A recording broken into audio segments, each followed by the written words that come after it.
What's really good, everybody? This is Nathan Allebach, and welcome to episode 2 of the podcast where we get into what's really good in the world. For today's episode, I got to sit down with one of my favorite people on the planet, Mike Pflueger. Mike is a high school teacher at the U School in Philadelphia, which is essentially a school that uses more innovative and creative tools to help students learn on a more one-to-one basis, and it inspires creativity and just prepares them more for post-high school life versus some of the more traditional curriculums in high school that tend to stamp out a lot of students' love for learning early on, and they don't really prepare a lot of students, for what comes after high school. So it was super interesting hearing his thoughts on all that, and yeah, Mike is just honestly one of the smartest people I know, so anytime I get a chance to talk to him is great because I feel like I'm getting smarter just by being in the same room. So he just has a ton to offer on topics of education, futurism, AI, and just a whole mess of good stuff. So I really enjoyed this conversation, and I hope you all take something from it as well. So now get ready to hear what's really good.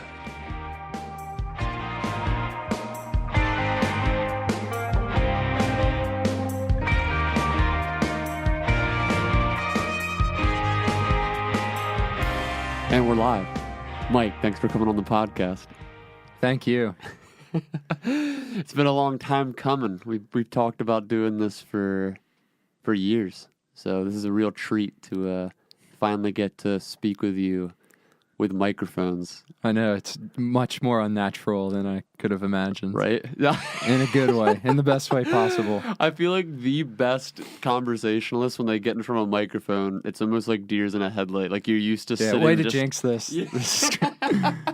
Like you're used to just sitting with somebody at lunch and there's just no stakes. Like it's literally just, we're just hanging out. I can fumble my words and say whatever I want, but then you put a mic in front of someone and all of a sudden every word counts. Yeah. Well, it's live music versus recorded music. That's exactly what it is. Like live, you get away with all the little, nuances and mistakes. Yeah, your E string could be a little out of tune. Yeah, it could be a little out of tune. In fact, it's recommended sometimes. Keep people guessing. Just give that real authentic feel. That's what the people want. But then you record it, and it's like, maybe it's just like it's in your mind that someone is going to hear this more than once and hear that mistake. I think that's what it is. Several times. I was talking to our friend Nelson about this the other day, just how while you're recording and you're listening to your own voice in the headphones, you're so much more judgmental of everything you say because you're just constantly thinking about how it's going to be perceived by potentially 1, 2, 2 dozen, 300, however many people listening. And then all of a sudden it's like, man, if I was listening to somebody say that, I'd think, what an idiot. So now that when it's you, all of a sudden it really matters what you say and how you say it. Yeah, for sure. Well, let's put that behind us. Yeah. Now that it's super difficult to have this conversation. Yeah. So anyway, for folks who don't know, Mike, you're an educator in the Philadelphia School District. Do you want to give people a little background on what you do and what's going on? Yeah, for sure. So I work for a school in the Innovation Network in the School District of Philadelphia. And so basically the way I describe it is we're a charter school, but we're still a public school. So we get to do all the cool, experimental type things that a charter school might do, less testing, more projects, more of the, fun things that you might see coming out of a charter school. But then we're still partially publicly funded. We're non-selective. We invite all students from all over the city to come and participate in a non-selective lottery process. So basically, it's not based on test scores, and they can come in and join our school and make all their educational dreams come true. So I've been teaching for a little while. I've taught in a few different contexts. And I'm by trade a mathematician, but I don't always like to lead with that because usually that's a very polarizing statement. People like me, I'm just like, I hate math, but I love talking to you about math. Yeah, and it's rightfully so because I think most people have, it can go either way. It's either you have a good experience with it and you've succeeded at something that is kind of difficult, or it just is terrible. And so I'm trying to think of a new way to frame it. Like, unfortunately, math magician is already taken.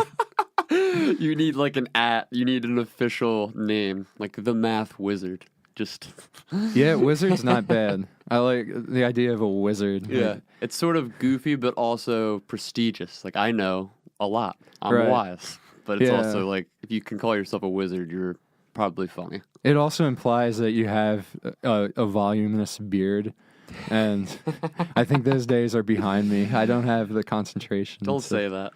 I don't have the habits formed to upkeep a beard One at this day. point in my life. Maybe a couple decades from now. Yeah, possibly. We'll see. But anyway, yeah, I've gotten to study more math than I probably need to know ever, but I've enjoyed it, and I try to take. I guess what I would say is I'm an artist and a musician. That's what I really am, and I found a way to express my artistic creativity through math, because music really is just math, and I could give you a detailed Yep. explanation, but I would love that. Well, it's just I've heard it said like or in the context of dancing, like dancing is counting without realizing that you're counting. Yeah. It's rhythm. Mm-hmm. Yeah. Everything does come down to numbers. That is good in this world. It guess. is. I mean, we're speaking to the potential internets right now through ones and zeros, so it's very neat. Cool. So right now, like how many you teach multiple grades, right? Like at your school, like what is it? Like it's 8 through 12? Yeah, we're a normal high school. We have 9th through 12th. And it's actually, this is the 4th year of the school, and we've added 1 grade each year. So this is our first year with the seniors. Cool.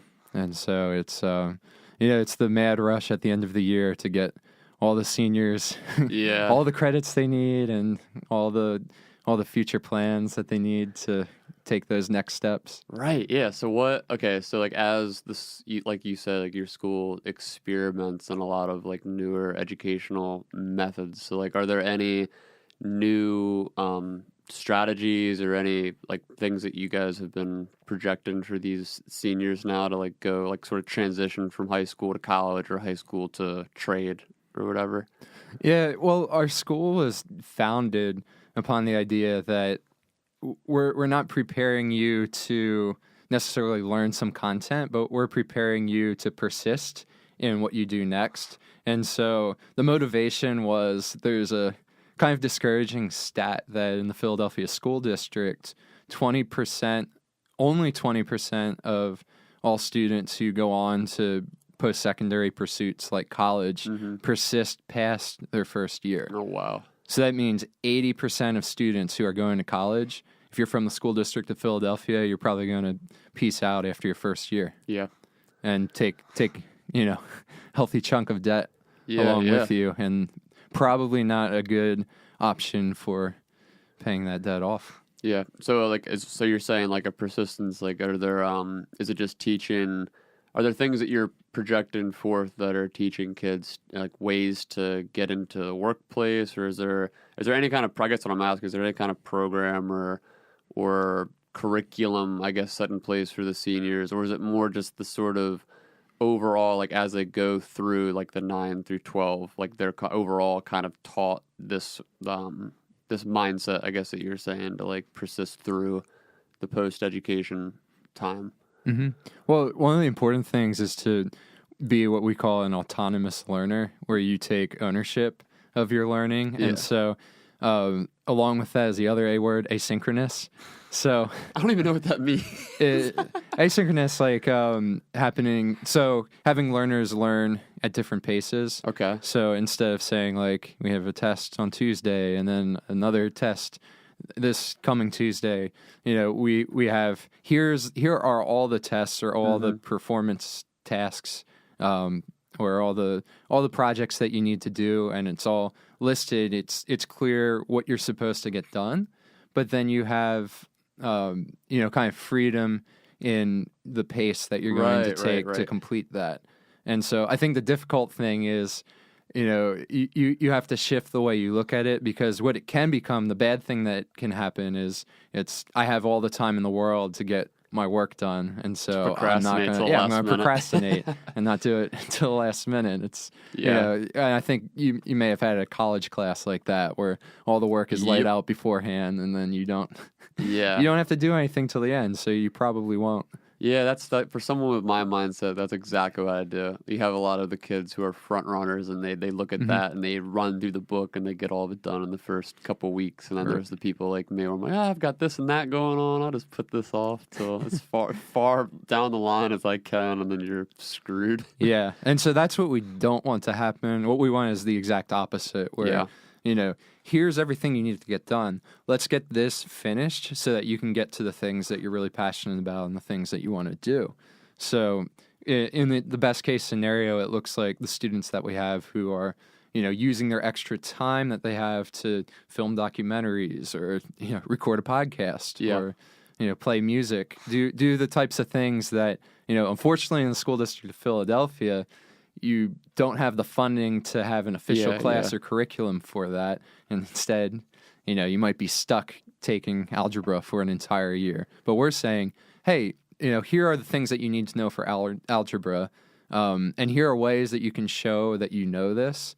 So do those things, do them on your own time and do them quickly. And then you have freedom and, resources to do the things that you really want to do. Yeah. Yeah, that's awesome. So, like, when you look at the broader scope of students at a school like this, because is this your first time teaching like this at this school particular? Do you teach it all before this?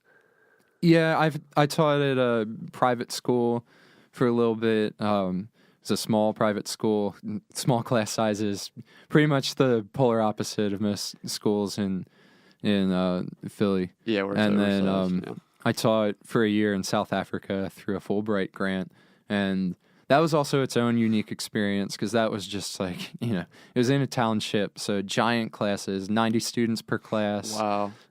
Students waking up at 3 a.m. to walk 2-3 hours to school to, be there for 12 hours and then voluntarily staying longer after school. So it was Jeez, talk about completely different cultural mindset toward school. Like, that's such a crazy versus kids in this area where it's such a privilege, I guess, like on all scales, where it's it's not really a thought of a place that you want to be at all. Whereas there, I guess that's you're willing to walk that long, like that's the place you want to be more than anything else. Yeah, exactly. And I think all in all, that's something that we really don't do well in the U.S. And it's just it's a culture of education where, and I always like to think of it as like investment. Like our students just they're not invested in the same way. Yeah. And it doesn't have the same meaning. And it's almost like you think of it as, this is my right. I have a right to education. And then you become complacent and take it for granted and don't use it well. Whereas in South Africa, what you see is these kids who they didn't have the right to education for a long time. Yeah. And now that they finally have it, when you have the perspective, you're stoked when you have the perspective that like this isn't a given. Yeah. And this is something to be valued and treasured, and like the opportunity to learn and stand on the shoulders of giants through education is like, it's a gift, and it's something that you shouldn't take lightly. So do you think in like Western cultures, education system, like with the attitude shift there, do you think it's more of an institutional flaw, like built in, or do you think it's more of just kind of a cultural shift that's happened over decades of just generations having that right to education, where it's just sort of become a part of the culture, almost expected, and something that is treated as mundane, like kids don't want to go to school. It's like it's just been going on now for so long that we've almost lost sight, I guess, of the meaning or like the bullseye. Well, I would push back, and I would say it's not so much that we've changed for the worse, but I would say the world has changed, the workplace has changed, and you're dealing with kids going into a system that was designed for a world that doesn't exist anymore. Like, compulsory education was started to prepare kids to work in factories. And it's just our environment is completely different. And to be honest, like, school is pretty terrible. Yeah. Like, school's not fun. It's usually, in general, it's not fun. It's not enjoyable. I'm not saying that makes it bad. There's lots of things that you need to do that aren't fun, but school usually isn't great. And I was fortunate enough to have the experience of being homeschooled, and there's pluses and minuses for that. It's not for everybody. Yeah. But I didn't realize what I had until I went back and I did my student teaching while I was an undergrad, and I just remember being shocked with how much time was wasted every single day. And you think, too, just all the subjects you learn that seem so wasted on so many kids. Like just the required curriculums, like going through grade school, then going into junior high and high school, how it stays almost completely static. Like, you're learning the same 5 or so subjects every single year. And a lot of times you just repeat them. Like, a lot of times you might learn A, B, and C in history in 6th grade, and then by 11th grade, you're going back to that same A, B, and C, and you're just kind of resurfacing it. Like, oh, let's get this back in your head. Like, let's remember the Enlightenment. Like, let's remember, ancient Egypt. Let's remember civil rights. Like, whatever the era or the time period or the geography or whatever. Like, you're kind of just playing this stuff back, almost trying to get kids to memorize things that like you said, like, it doesn't necessarily mean that it doesn't have value. Like, just because it's difficult or not for everybody doesn't mean it's not great. Like, certain things have to be in place as a generalized rule. But I think it says a lot now when you look at the just the marketplace as a whole, when you see these jobs emerging, like jobs like YouTubers and bloggers and like all the jobs in tech, and then you have all these like all the new sort of things that seemed futurist when we were growing up are now reality. And school doesn't see, if it is changing, it's changing so at such a micro level, like, it's not changing even close to as fast as the world is changing. So it's interesting to look back on education, whether it's grade school or high school or college, and just think, it just seems like it's not evolving with the world, No doubt. It's definitely not. It's interesting also to see how you not only do you have students who are repeating work, but the students who are most likely to repeat work are the students who are coming from, a high needs background or a background where they may have gone through trauma. And so whatever we're doing isn't working for them. And so the way we address it is by giving them the same course again. It's like, you didn't learn how to complete a square in algebra. Well, guess what? You get to do it again next year. It's almost like prison.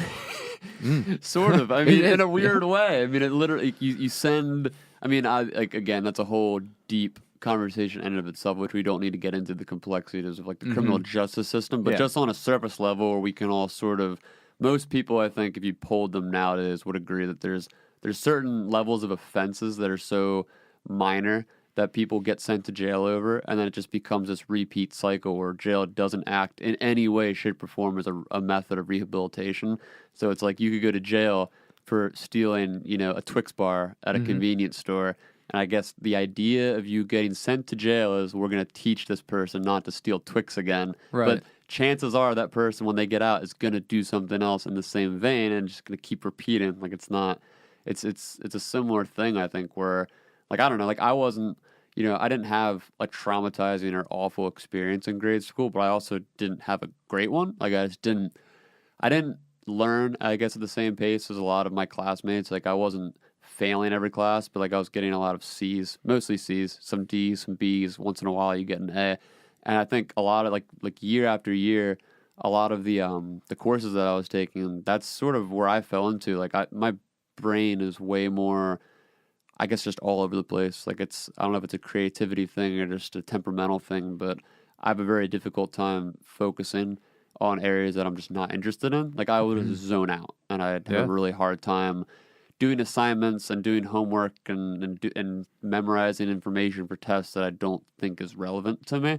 And I can do that. Like if I'm pushed to do that, I can do it sometimes. It's not like I can't like discipline myself to get it done. But when it's year after year of the same stuff, it really does wear on you. You know, like unlike what you're saying, which is really cool about the structure of your school, where you do have some of the creative freedom to tinker a little bit with that per the student, you know, because not every student is wired to be on that same timeline of getting these assignments done.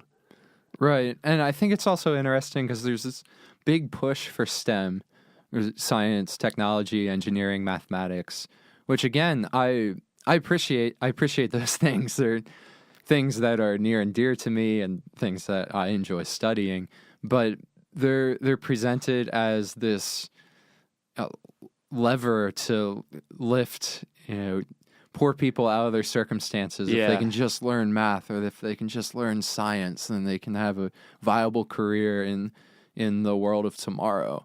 And I'm not sure I really agree with that totally. Mm-hmm. And there's a whole list of reasons why that is true, but the number one reason for me is motivation, because you can read all you want about best practices in education and good pedagogy and good curriculum, but if a student's not motivated and doesn't want to do or isn't invested in what they're learning, then it really is you're going to be fighting against so much momentum, and you're not going to be helping that student. You're not going to be lifting them up in any way. And so I almost want the opposite. I want less of those things, and I want more of the arts, more of the things that are inherently engaging, the music and the media and all the things that are being cut from the budget. All the things, and unfortunately the things that are harder to measure. The things that can't be used to or the things that can't be tested as well. So it does come back to money and funding and all those evil monetary issues. Because you can't teach. Like, that's so interesting. Like you're saying, if a student's not motivated, you're going to spend all your time trying to motivate them, then you can't teach them. Because, I mean, motivation's something, I always tell people motivation's fickle because it's something that you can't really rely on. Like, that's why I think I make fun of those Instagram people that just post motivational quotes all the time. And that's why I feel like that's why it's a stereotype to the people that do that, because usually the people that post them are the people that need them the most. And you look at the guys like Tony Robbins, and I guess I can't knock necessarily the results of what speakers like Tony Robbins have done over the years. Like what they've accomplished and who they've helped. Like that speaks for itself, I guess, at some degree. But I think that audience is cultivated by people who just generally aren't motivated and don't know what motivates them. So they're looking to somebody or something to point them in the direction to get out of bed in the morning, which I think is incredibly difficult, because there's that, I don't know, the dichotomy, I guess, sort of between motivation and discipline, where some kids are raised with more discipline and they're able to cultivate that into school, into their relationships, into their workplace really well. But other kids, even if they are raised with discipline, whether it's temperamental or environmental, like they can't wrestle that in a way that really is like reliable, I guess, for going through school. So when it comes to teaching kids, especially in troubled neighborhoods or especially in underprivileged areas, and you're trying to get a kid to be motivated to do a project that they do not care anything about, like that's such a difficult place to be in as an educator, I imagine, just because you can only push them so much to get, and if you do motivate them on a Monday, by Friday, they're probably not going to care at all. So it's like, how do you maintain, like you're saying, like the arts are getting cut. It's like, that seems to me, you can't, I don't know. I think there's a stereotype for most of the white collared Americans who sort of build these institutions. There's a stereotype there where it's like, well, the arts don't make money. Well, I would argue that in a certain nature is completely changed now that we have these massive tech companies emerging, and companies like Apple, Netflix, like GoPro. I mean, GoPro's not doing too hot recently, but I just think about like just the technologies that have been emerging the past few years, and how if you're into whether it's videography or recording, audio engineering type of stuff, music, there's so many more outlets. Like, this is a podcast. Like, there's literally people now making a living recording jingles for podcasts. Like, there's avenues popping up all over the place. They're just not traditional, and there's no way to tangibly, I think, measure the ROI and the just generalized data on how many people are making a living off these jobs. And I think it's a combination of, it's easier to measure someone like you, who you're getting paid a salary or an hourly wage a year, and then you can say, okay, teachers, you can kind of pile you into statistics and say teachers are making this much money a year as a general rule, whereas a lot of these newer jobs in tech and the arts and all that, if I'm someone who does podcasting for a living, which I'm not, but if I was, maybe I'd be doing podcasting, doing, music gigs on the weekends, doing, video editing gigs the weeknights. Like, you kind of have a hodgepodge of artsy stuff that you're kind of dipping your hands in everywhere. Right. And it's way harder to measure that in a mode of success, I think, when you want to put that in front of somebody and say, give me funding to put this into schools. Right. Yeah, well, part of the issue is, and the struggle I always have is, I'm constantly looking into what's coming next, what's going to be here in the next 5, 10, 15, 20 years. And I try to read up on what are the leaders in the tech industry saying about education, and what are they trying to do. And for a while, there's a lot of people who really put a lot of faith in MOOCs, which are the massive open online courses. Yeah. And like the what's it called? Like the Khan Academy? Is that sure, one of like them? Khan Academy, Coursera. Yeah. More so the courses where you have a mass of people, maybe 20,000 people taking the same course at the same time online and interacting in a community as they learn some sort of skill. And the idea was that so 25% of the world, 25% of the world's children have access to education. The other, the majority don't, and they don't have any way to learn at the same quality as these select few. Yeah. So like a lot of people thought like, oh, MOOCs are going to be the answer, because all you're going to need to do is solve the problem of getting the hardware into their hands, give them some sort of tablet, a connection to the internet, and you're going to have education there. But MOOCs, for the most part, haven't worked at all. And if you've ever taken one, you've probably found that it's like, you'll make it, unless like someone's forcing you to take it, you'll make it through like the first few weeks, and then you kind of taper off. You just kind of taper off. Yeah. It's like the kid in the candy store effect when you first get in there, because it's like, I could take like songwriting or beatboxing or neuroscience. Yeah. And then after like 3 weeks of like just watching 5-minute video clips, you're kind of burnt out and done. But I think what we can start to do is take a page out of how have the tech companies really succeeded and survived. And what's interesting is when you look at Apple, like, what is it that really separated Apple and turned them from like a nerdy computer company into a luxury brand? And it's counterintuitive. It's the Apple Store. Like, Steve Jobs had the foresight to build all these physical brick and mortar concrete buildings. And so you have this physical, tangible space where people can go and they can test out and see and feel the technology. It's an experience. And it's what made Apple really take off, because they didn't just have the digital presence, but they had the physical brick and mortar presence. And I think the same thing is going to be necessary for schools to really harness technology well. You're still going to have a building, you're still going to have a place you're going to go to, but it's going to look a lot different. It's not going to look like a classroom with desks facing a teacher, with 8 periods a day and 8 subjects that someone else determined was good for you to learn. Like, it's really going to take on more of a, here's the resources that you need to do something that you might be interested in, and take this and run with it and document what you're doing, share what you're doing, write about what you're doing. I think it's going to look a lot more like that.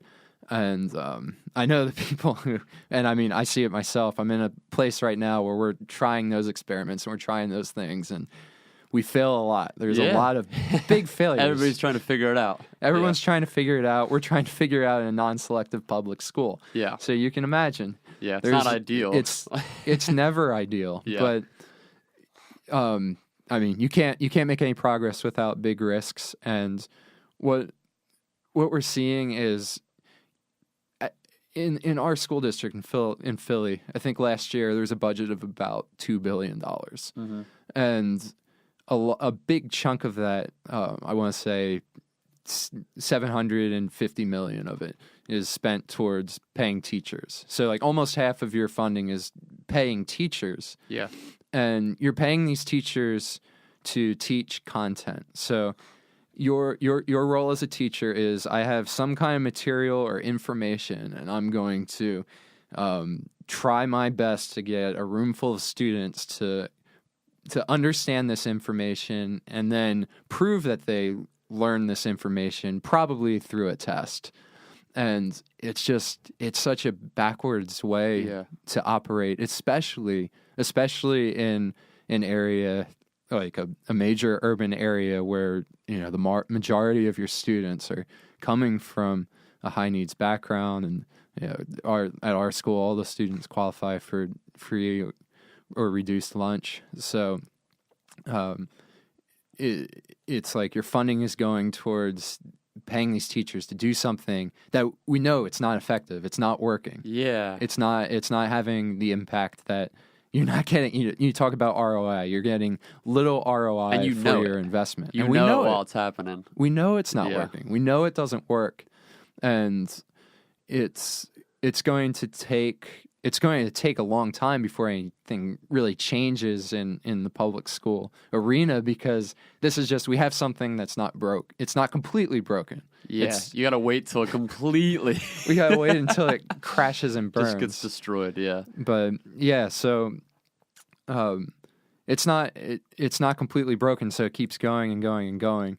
But we're not addressing, the needs of the population that we're serving aren't being addressed by delivering content to them, and then what happens is, and we touched on it a little bit, like, you can go in detail about the school to prison pipeline, but in a nutshell, you've got students who are acting out because of deep-seated problems, and we're putting band-aids on it by giving detentions or expelling kids from school or telling them to sit down and be quiet and listen when or when they can't sit still, we're going to give them drugs. So it's like all these band-aid options when we need to really address the source. And so what I'm getting at is, like, I mean, I have like a pretty good idea of what I would do if I was in charge, and I know for a fact that this would help in a number of ways. Instead of funding teachers to teach content, we need more social workers in our school. We need counselors. We need people who aren't just going to put band-aids on problems so they can get back to tossing content towards students, but people who are going to help to actually address the source of the issue and work towards combating what's actually going on, rather than trying to ignore that we're not fully addressing the students' needs. We're just trying, what's the definition of insanity? Doing the same thing over and over and over again. Expecting different results. And you expect different results. Well, you're in the classroom every day with these kids, so if anyone would have the perspective and insight to what what changes could be made to get the results that you're talking about, it would be you. Because you get to see, just like you said, the Band-Aids that you're trying to put on. Like, it's almost as if it correlates to the whole, like, spanking your kid ideology that's been passed on for however many thousands of years, where, like, the idea is that you're going to physically punish a kid for getting something wrong in hopes that they're going to be so scared that they're not going to do it again. And it's like that just passes in to these other, like, punishment sort of reward based systems that we build, whereas a lot of these kids like, that might work if you put it might work, which I don't think is like the most efficient thing, but it might have like a better result at some of the upper levels, like maybe like middle, upper class kids, because like they have more of a cushion to fall back on. But you're talking about kids whose baseline needs aren't even met every day. So like they have this trouble at the home, they have trouble in their communities. They don't have like in a lot of cases, they don't have a role model or someone to look to for support in these areas. So when you do punish them, or when you do like try to invoke some kind of like authority teaching mechanism, a lot of times it's received very poorly in a way where it's just either lashing out or repeating of the problem, because like you said, there's not like a relationship established. And you've talked about this with me a bit in the past, how in a lot of the context of these teacher-student relationships too, especially in the Philly district, where these kids they're used to the turnover rate being insane for teachers anyway. So like a teacher like you could come in fresh out of college, all inspired and motivated, and like, I'm going to change the world. You get thrown into a classroom with some of these kids, and just the chaos of it, you're gone in a year or less. Right. And they're used to that. Like, they're used to teachers coming in and going out and coming in and going out. And it becomes this sort of repeating cycle for them where they know you're not truly invested in them as people. You're there because it's a job. And you are sort of trying to, like you said, push content onto them, whereas they can't receive the content because they're not at a place in their personal lives where they have all these needs met, and they can't grasp, I guess, the importance of that context or the content, because they don't have the context to receive it in a way. Sure. If that makes sense. Yeah, sure. Yeah, I really believe that kids are kids. Kids are going to be kids no matter where they are. But when you try to treat kids like they're just machines that are going to learn things. Like, for example, like what's the difference between teaching a child and teaching an animal? You tell me. Well, when you look at our schools, like from a bird's eye perspective, it sometimes it's hard to tell. It looks really similar. It looks similar because like a lot of our school system is built on behaviorism, which is like what you were touching on, like positive reinforcement, negative reinforcement, do this, get that. Yeah. And that's essentially, that's how you teach an animal. That's how you teach a dog, is like, you do this good thing here, I'm going to give you a treat. You don't do this thing, like Go into the cage, or I'm going to, hopefully you don't hit your dogs. don't hit your dogs. Don't do it. But you see, we have this, like, it's a system built on compliance. And actually, what's really interesting on the topic of animals, I was just watching this program on crows, and they found out that they gave crows the opportunity to be curious. So they gave them these puzzles, these like little logic puzzles, and so the crows are picking up shapes and putting them into different holes. Like, it's like trying to find the right size peg for the right hole. And they're picking up these different shapes, and then just out of curiosity, they're learning and they're figuring out what types of shapes go into the different types of recesses. And what's interesting is the crows learn, and so there's no reinforcement. It's just these crows were curious and they wanted to do this. And then they take the crows and they put them into a new context where there's a treat inside this contraption, and there's only one peg that is the right size to remove the treat from the enclosure. And the crows, because they've spent a lot of time, months going through this other activity, they're able to, go in right away, and they maybe pick up the wrong size peg, and they're just like, no, this isn't it. They toss it away. Yeah. And they're able to quickly figure out what the right tool for the job is and go and release the food and eat it. And what I thought was, it was really interesting, because they were taking animals and they were having them learn, just for the enjoyment of learning, and then apply that learning in different context. And ideally, that's what education. That's what you want. Yeah, because that's what you curiosity want. is such a high. That's like, you don't see that in almost any species, because it's like a high level of sentience. Like I was talking to somebody about this a couple weeks ago. They were talking about the same exact thing with octopuses, octopi. I guess that's the plural, where it's like the same thing. Like, you can tell they've done the tests with octopi before, where you can gauge their level of intelligence based on their curiosity. Because most animals, like when you put them in a trap or anything, they'll try their traditional method of escaping, and then once that doesn't work, they get frustrated, give up, or they freeze, or they freak out, panic, whatever it is. Whereas an octopus just never gives up. It's just always trying new ways to get out. It can shift its body.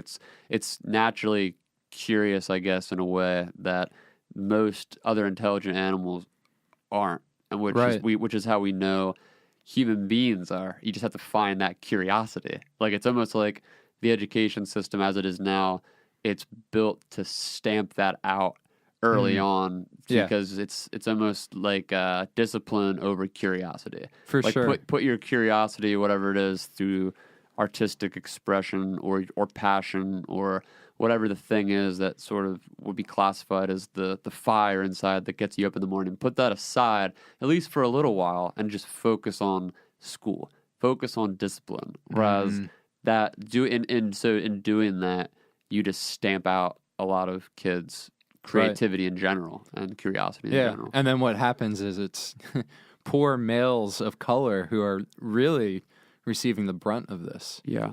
Because they're the ones who are it's not even that they're the ones who are most likely to display bad behaviors, but they're the ones who are most likely to be perceived to display these types of behaviors. Yeah. And then it's just like the law is dropped on them even more severely.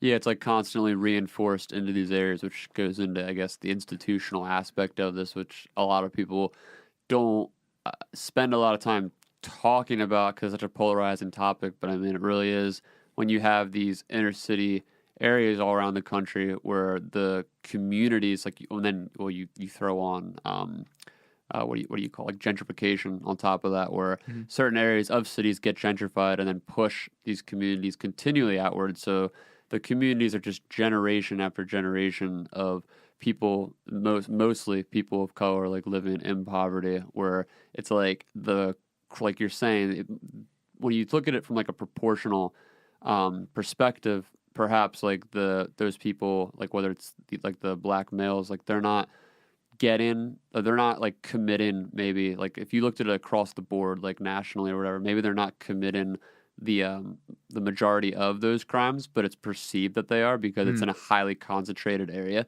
and it's so systematic within those areas. So it's easy to point to it and say, this is the problem here, whereas people aren't as willing to look at it and say, well, this is the institutional problem here, because these communities are essentially trapped. And it's just generation after generation of the same thing, where it's like you get more and more discouragement of what we're talking about, like the curiosity, the creativity. These are all things that get stamped out by, so not just the educational system, but society, because like when you don't have an outlet for those impulses, then you do take them out in those ways that result in crime or whatever else, Right, definitely. Yeah, and as someone who's not, I'm not from that context that I'm teaching in. I'm not a person of color. I came from a middle class background, and so it's like, I'm going in there and I'm trying to interpret things from my lens, and I'm trying to do the best I can, but through doing the best I can, sometimes it might not be the best for the students I'm working with. And it's tough because a lot of times now in the urban areas you'll have schools where the majority of the teachers are white. Yeah. And and they don't even live in the city. They live outside the city. And they're coming into this context and they're well-meaning. These are good-hearted, well-meaning people. Trying to make a difference. They're people trying to make a difference. Yeah. But, a lot of times what happens is you come in with your unintentional biases. And it's like, it's a proven fact that people have biases. I think it's Gladwell talks about in Blink, just like your subconscious and how quickly you make a decision and you'll justify your decision. It's subconscious. Most of the decisions you make, or some people would argue all of them. Yeah. But then you justify it after the fact, after the decision is already made. And there's a test you can do where you can see pictures of people and you rank whether you think the person is good or bad. And you're supposed to do it, with no reaction time. Just make a judgment on this person. And what's interesting is most people rank their own race, or most white people would rank people of their own race as being good and people not of their race as being bad in this test. Yeah. And it's not, and again, I'm not trying to say that we've got a bunch of racist people out there, but we have people who have biases. They're well-meaning people with biases. And you have to recognize that when you go into the context, because the way that you're wired to operate isn't going to be the same as the students you're working with, and it's going to be harmful if you're trying to take whatever works in a different context and just bring it in and deploy it in somewhere new where you don't really understand it. And so then what happens is the bad thing that happens then is people might recognize that and say, okay, well, we need to do things different. And then it's the level of the instruction just plummets and it goes down, and it's okay, we need to be mindful of the hurdles and the struggles that this population is going through, and so we're going to have to give them abbreviated and adjusted work, and it's going to be dumbed down. Yeah. And that's a big problem, is it's you're lowering the expectations so much. Yeah. And it's well, we don't want to make things too difficult, but it comes back to content. We're trying to make the content easier. So we're not addressing the real issues. We're just saying, all right, let's just give you easier content. And, you can try to work out your social issues on the side. Yeah. But you still need to do this math test, but we're going to give you, but it's only going to be multiplication and subtraction. No division. That's how we'll solve it. Yeah, I think most people look from the outside looking in, again, talking about the differences between being raised in a middle class perspective versus a lower class perspective, whatever. That's the rough outline we're looking at here. It's for a lot of people from that middle class background, I think looking at it within this context is difficult because the way you're framing it is basically saying that you can't really separate what's going on in each one of these students' personal and social environments with their school environment. Whereas in a middle-class perspective, it's a lot easier to do that because, again, they have that cushion. They have more of a established, whatever you want to call it, safe environment where their baseline needs are met. So you can say, in a lot of the cases, this is where you get into the debates of, like the middle-class white kids saying, well, I had problems too growing up. It's you did have problems. It's just it's scaled differently because if you had problems in that context, you were still able, you had your needs met in most cases, this is generalizing, but you were able to, I think, focus more on the task at hand, whether that's like a project in school or your homework or whatever, because you're not worrying about your general safety. You're not worried about not having dinner on the table when you come home. Like, you're not worried about your dad being gone, like you're never going to see him again. Like, these are all things that, especially in the inner cities, that these kids are just day by day living in. So you can't really separate the personal, social, environmental aspects of these kids' upbringing with their educational aspect. Like, it all comes sort of in one big helping serving size. And I feel like too, like you're saying, like with these teachers, like they have good intentions, but oftentimes I feel like it's almost a self-fulfilling prophecy where the more of an educational background I feel like any teacher has, and the more years that they've spent sort of cultivating the idea in their head of what they want to do with their teaching and like what they want to do with their career, by the time they actually land themselves in a situation like teaching at a school in Philadelphia, at that point you've built this idea up in your head so much of this is how it's going to be. I'm going to relay this content. Like, they almost have a streamlined plan. And like you said, it's so detached from the lives of the people that are actually being taught that when it goes haywire, they just either freeze up and like you said, start to detract and like dumb up the content, or they just bail. Like, they don't know how to adjust and roll the punches in those instances because they've spent so much time in education themselves and working sort of through this ideation that they've created in their head of making a difference and teaching kids. And it's this whole, like you said, a really noble pursuit, but it's really without the context of that environment. Like, it becomes, when you're talking about the perspective of these kids, like it's just so detached, and like those methods of relaying content almost just, they're all wasted on that, because it's just not, if the content's not being received, it doesn't matter how good you are at, you could have like the state of the art content machines, like it doesn't matter, like they're not going to receive it. So yeah, and those aren't the skills that you're going to need in the future. Yeah, like what are they going to do with that content? Like, it's less about the content; it's more about the experience. What I think you're getting at, like it's how do you scale the educational programs in these instances to actually provide a tangible experience that these kids can take into the workplace, into the future, or they can do something with it. Yeah, and scaling is the big problem, especially in our context, because in any viable business or a startup, you need to nail the concept before you scale what you're doing.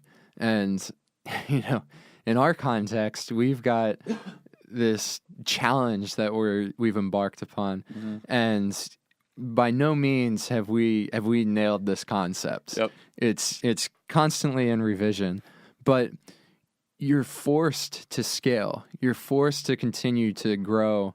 You're forced to keep bringing in more students. At least in our school, it's like each year we're adding another grade and bringing in more students, which brings along more challenges. And we still haven't figured this out yet. But it's like, when you're under a major school district, you don't have the liberty to say, hold on, we're still figuring this out. We're not ready. No school of Christmas. Yeah. Can you just let the students? They're on standby. Yeah. Hold them. Well, just field trip. You guys can. Yeah, it's insane. It's like the ball, like everything just keeps moving forward, and it's not stopping. You just gotta have to keep adapting and failing over and over again until. Yeah, and it doesn't, because kids keep coming, and then they. Yeah, I get frustrated with. I mean, I'm sounding a lot like a hippie, like calling for just more art, and more music, and who needs school? But the strength of what I'm saying is coming from, I truly believe that all students can learn math. They can learn science. They can learn these valuable skills And I say valuable, I say that with caution because I think they're valuable. They're inherently valuable. They're good to know. People throughout time have, devoted their lives to figure these things out. Yeah. And I think it's important to or just even recognize that math itself just came out of necessity. Like the two most fundamental forms of math come from counting things, money, and measuring things, owning property. And it's like all our number systems expound from that because it's like, you're counting money. Well, what happens when you owe money? Yep. Now all of a sudden positive numbers aren't enough. You're going to need negative numbers. Yeah. Or if you're measuring things, what happens when you're measuring the diagonal of a square? Now all of a sudden you've got radicals. Yeah. Square roots. And these are all things that you don't realize, I guess, as an adult when you've gone through the motions of the educational system. They pop up in different ways that don't look like just a math problem on a piece of paper. Like it becomes so ingrained into your subconscious, at a certain degree, when you're dealing with the numbers and like your assets and your bills and all that. It's just second nature. Like you've learned it all through school, so you really do take for granted that ability to understand the way math works, right? Because it's like you might think like, oh, like when am I ever gonna have to figure out like the square root of pi or in real life or whatever? It's like, okay, yeah, there's a lot that comes with it. Where if you're not using those skill sets to a T with the career you've chosen, you're right. Like not every one of them transfers over, but the basic premises of mathematics is pretty much in every aspect of life. Oh, totally, really totally. Is. And there's two things that you need to know. There's the basic computational skills, and even that, like you don't need to do like extreme long division anymore. Yeah. You got can a get calculator away on with, your iPhone. Yeah, you've got a freaking supercomputer in the palm of your hands that you don't even need to lift a finger anymore. You can just ask it, and it will solve polynomial equations for you. Yeah. So what you can be doing is just getting kids the basic computational skills, and my philosophy is the deeper comprehension aspects of math should come from curiosity, and they should come from curiosity that's built upon a strong knowledge of art and music. Because math is an abstraction. It's like just trying to look at what is the general framework of things that we experience in our life, and what are the patterns that occur, and how can we take these abstract concepts and apply them in different areas. And it works profoundly well. Like the fact that the laws of our universe, the major forces, these are all described by mathematical equations. It's just it's really unbelievable because the universe, it could be just like a crazy, unpredictable, random place. It's math. We got it down. It's math. Like if civilization blew up today and we had to start from day one, it would still be the same math thousands of years from now when they got to that point. Right. It doesn't change those equations that can describe things don't change, but it's also it's a creative pursuit. Yeah. And I think of like in my own experience, the things that really drew me to math were my love of art and music. I even remember thinking about like what is it that makes music sound the way it is? What is an octave? Well, an octave is just it's two notes that are different by a factor of 2. Yeah. And it's like these simple things that like all of a sudden like you have an abstract language to describe something that you think is cool in the world. And that's where it should come from. But the issue is, you've got to measure things, and you've got to prove that students are ready to move on to the next level. Yep. And you can do that a number of ways. It's just our society has decided that math is the way we're going to do that. We're going to prove that you're intelligent by, doing this set of things. But it's a culturally biased and not very good way of figuring things out. And it's rooted in, like, when you look back, a lot of our education in math before the 60s, was based on what are the basic things you need. You need to count and you need to be able to measure things. Yeah. And so that's what we're going to test you on. But then all of a sudden you've got in the 60s with the new math, you've got algebra and geometry and calculus and these things that were kind of forced upon children because we were in a war. We were in the Cold War. We've got an enemy who knows how to build nuclear bombs, and we've got to prepare our students to build rockets and bombs. And we're going to dump this requirement on our whole country so that we can build up a generation of workers who are going to keep our country safe. And what's the fastest way to convince people of something is just play on their fears. Yep. And tell the parents of America that we're in trouble and we're going to fall behind in the arms race. Your kids need math because Russia. Yeah. It's that simple. And it's crazy too, like how much, all that boils into IQ testing too, where like you think it's so insane to think how much when you take these IQ tests, how much it relies on this complex geometry and these problems where it just like, why is that relevant to my general intelligence? And it's because like it's sort of the cultural norm that we have as a society over decades thought of, like this is the standard, this is how we measure if somebody is intelligent in our society. It's based on the memorization of numbers, how many different complex like algorithms and scientific problems that can you compute, and that equates to your intelligence. Rather than in a lot of cases, like if you're really good at memorizing, you could just be looked at as intelligent. Like you might not know anything about anything, but you're great at memorizing math and scientific equations, and then boom, like your IQ's through the roof in a lot of these. And a lot, not in every, because obviously they're more, the IQ tests are more comprehensive than that. But like it's crazy how large of a role it plays in general. And and it's just crazy too. Like you're talking about like how you sound like a hippie talking about the arts and all this, but like even just forgetting about the arts for a sec, when you're talking about igniting curiosity and passion in students for these types of things, like even just the tangible skills in life that you can throw in, especially at younger ages. Where I was on a panel the other week talking about millennials, and a lot of it was about millennials in the workplace and things that millennials are failing at and how we can reframe the conversation and things that we're doing really well at. And one of the topics that kept coming up was essentially savings and just finances and all that, and how millennials like have no money saved, and we don't understand investments, and there's not as much traditional investing with stocks, bonds, IRAs, all that.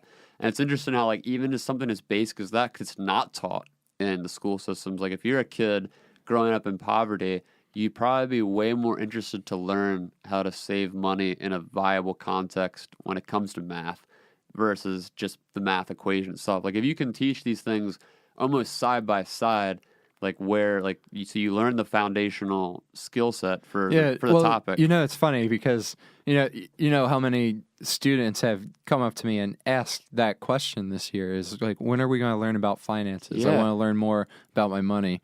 None of them have asked me, how do I tell if a shape is a parallelogram? Exactly. I haven't gotten that question once. And it's the same across the board. I mean, you could copy that exact same rhetoric toward writing. It's like English. It's like, how many more kids would be interested in learning how to write better if they're teaching kids in school how to write their resumes or writing letters to schools? It's like these are things that you literally, if you do learn them, you learn them in like your third quarter of your senior year, where teachers are essentially like, hey, we're shipping you off to college. Let's get you ready with some last minute preparations. Like these are things that if you're teaching kids younger, like there's so many creative implementations that you can pair like side by side, like to really get to pique that curiosity. But like you said, it's not how we measure as a society the success of a student. Like the student's success comes down to testing. It's always testing. It's like testing with numbers. We can tangibly, we can side by side compare, this school to that school with their grading. There's all these really nice and neat ways to basically look, we can stack different schools and categorize them by like, this is a school at level 1, this is a school at level 2, and you can compare and contrast the intelligence of students that way and like the way they're learning, but it's so limited. And no matter how well prepared the teachers are in that school, you are with the system. You have, like you said, the teachers above anyone else are aware of how they're marginalizing so many kids in those classrooms. Like even if 70% of each kid in those classrooms every year is getting this material and getting A's, that 30% isn't. And then even within that 70%, they're not. They might how much percent of that 70% aren't interested at all. They're just doing the work because maybe they have the discipline or whatever. Like how many students are coming out of that class excited about math or excited about science or excited about writing? It's like none. It's like what, like 10 maybe? Like I don't know. I mean, I'm sure it varies school to school, but it's not many because of the way the system is taught. Yeah, well, it's a broken model.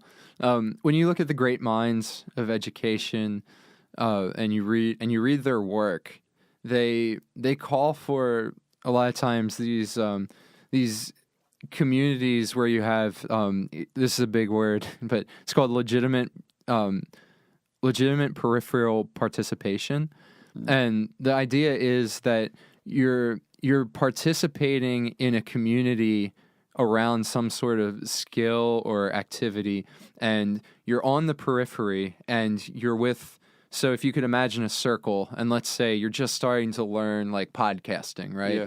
And so you're on the edge of the circle, and let's say a podcaster that you really enjoy, like we'll say like so Joe Rogan, he's not at the center, but he's closer to the center. Mm-hmm. And so like as you participate in this community of podcasters, like you're going to, through interaction with other people in the community and through developing your craft, you're going to get closer and closer to the center.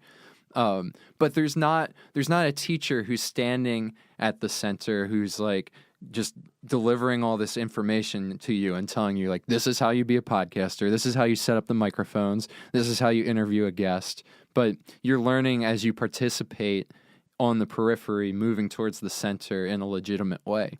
So ideally, that's what classrooms should look like, and that's what schools should look like. But instead, we have a very linear model. It's like you're either, let's say on the left side of this line where you don't know anything, or you're a teacher and you're at the end point, or we'll call it a segment to be mathematically correct. I was going to say a line segment. Okay. Yeah, it's a line segment. I remember those. Yeah. It's a true segment. So you've got your left segment where you don't know anything and you're new to this class, and then you've got the right side where the teacher is, and they have all this knowledge, and they're going to deliver this knowledge to you, and they're going to do it by standing up front while you sit in rows and desks. And I think a lot of schools are starting to try to deviate from that and trying to leave that model, but still, our schools are built upon that. We're built upon this linear, someone's got the information and they need to deliver it to you. Well, it's built just in the foundation of the classroom where the teacher's up front and the desks are all facing the same direction. Like it's literally like when you walk into the room, that's how it's built. And in some schools, the chairs are actually bolted to the floor, so you can't change it even if you wanted to. Yeah, it's always going to be this way. We don't believe in change here. Forever. But you know who's really doing education right? Tell me. Video games. Esports. Esports are the wave of the future. It has everything because you have students entering into, I'm calling them students, but people playing these games, and they're entering these communities, and they're learning through the pursuit of this activity, and they're learning in a community, and they're developing skills. Yeah. And these skills are becoming a viable career option more and more frequently these days. You've got Twitch. Yeah, I don't even know what Twitch is. Twitch is the big one. That's like the video game streaming. I don't even think it's just video games. It's just Twitch. It's video. Yeah. Yeah, I'm familiar with Twitch. Yeah. Yeah, you've got, but you've got major universities now, like offering athletic scholarships to play esports, which is like insane. Well, they can make money off it now. I mean, it's a funny adaptation for colleges because you think, that's a whole conversation in its own right. Is the college's use / potential exploitation, depending on what side of the aisle you land on with that, but their use of college sports and how that's it is their moneymaker. Mm-hmm. And a lot of it, like depending on the school, obviously, but in a lot of these bigger universities, like the sports, especially football, make them millions. And I don't know, I think it's nationwide, it's something like a $17 billion industry. It's absurd. So you think, like, as they watch these Twitch gamers and like the gaming community grows bigger and bigger every year. I mean, that's where the kids are going. I mean, like it's almost one of the most it's more common, I think. I'm speaking out of my ass. I don't know this for a fact, but it seems like it's way more common than sports growing up for kids. Like kids, I feel like if you're a kid in the United States, at least, like you're more likely to grow up being an avid gamer than an avid sports player. You know? And I don't know how much total role reversal. Yeah. If it's true, I don't know, but yeah. Well, I think even kids who are, you would label as the popular, the jocks, the athletes, they're also into gaming. Yeah, they game too. These days, they game. They, they watch YouTube. They watch other people playing games. Yep. Like that. That's just. It's so insane. I can't fathom like a world where that much time could be spent on video games, but you're not even playing the game. You're watching someone else play the game. Yeah. Online. But then again, like I remember like growing up, like one of the fun things to do was like when you had a new game and maybe you had an older sibling or cousin who was like good at this game. Of course, and you didn't quite have the motor skills to play. And you would sit there and watch them. And totally. And there's a lot of celebrity attached to it too. I mean, it's a way similar to social media with platforms like Twitter, where it's super accessible for people to get in touch with like different celebrities, whether it's in athletics or Hollywood or whatever it is. You can tweet at them and they potentially get back to you. It's really similar with Twitch, where it's like a lot of famous people have Twitch accounts. So you get to watch them, you can donate money to them, maybe chat with them. I mean, it's a very cool, visceral, interactive thing if that's your community. Like if that's it's so weird. Like whenever I talk to people who don't spend a lot of time online or in these cultures, they don't get it at all. Because like if you grew up in a community of good people and you were surrounded by friends and family growing up and you socialized a lot, and like that was just kind of what you were conditioned for, when you come across these online communities and these gaming communities, I think not all the time, but oftentimes you look at it very like sideways. Like you don't really understand, like how could you spend your whole life online? Like it's not real, but to these people it's real. Like maybe it's some kid who lives in the middle of nowhere, like in Kansas or something. Like they don't have a community to hang out with, or if Ready they do, Player One. Yeah.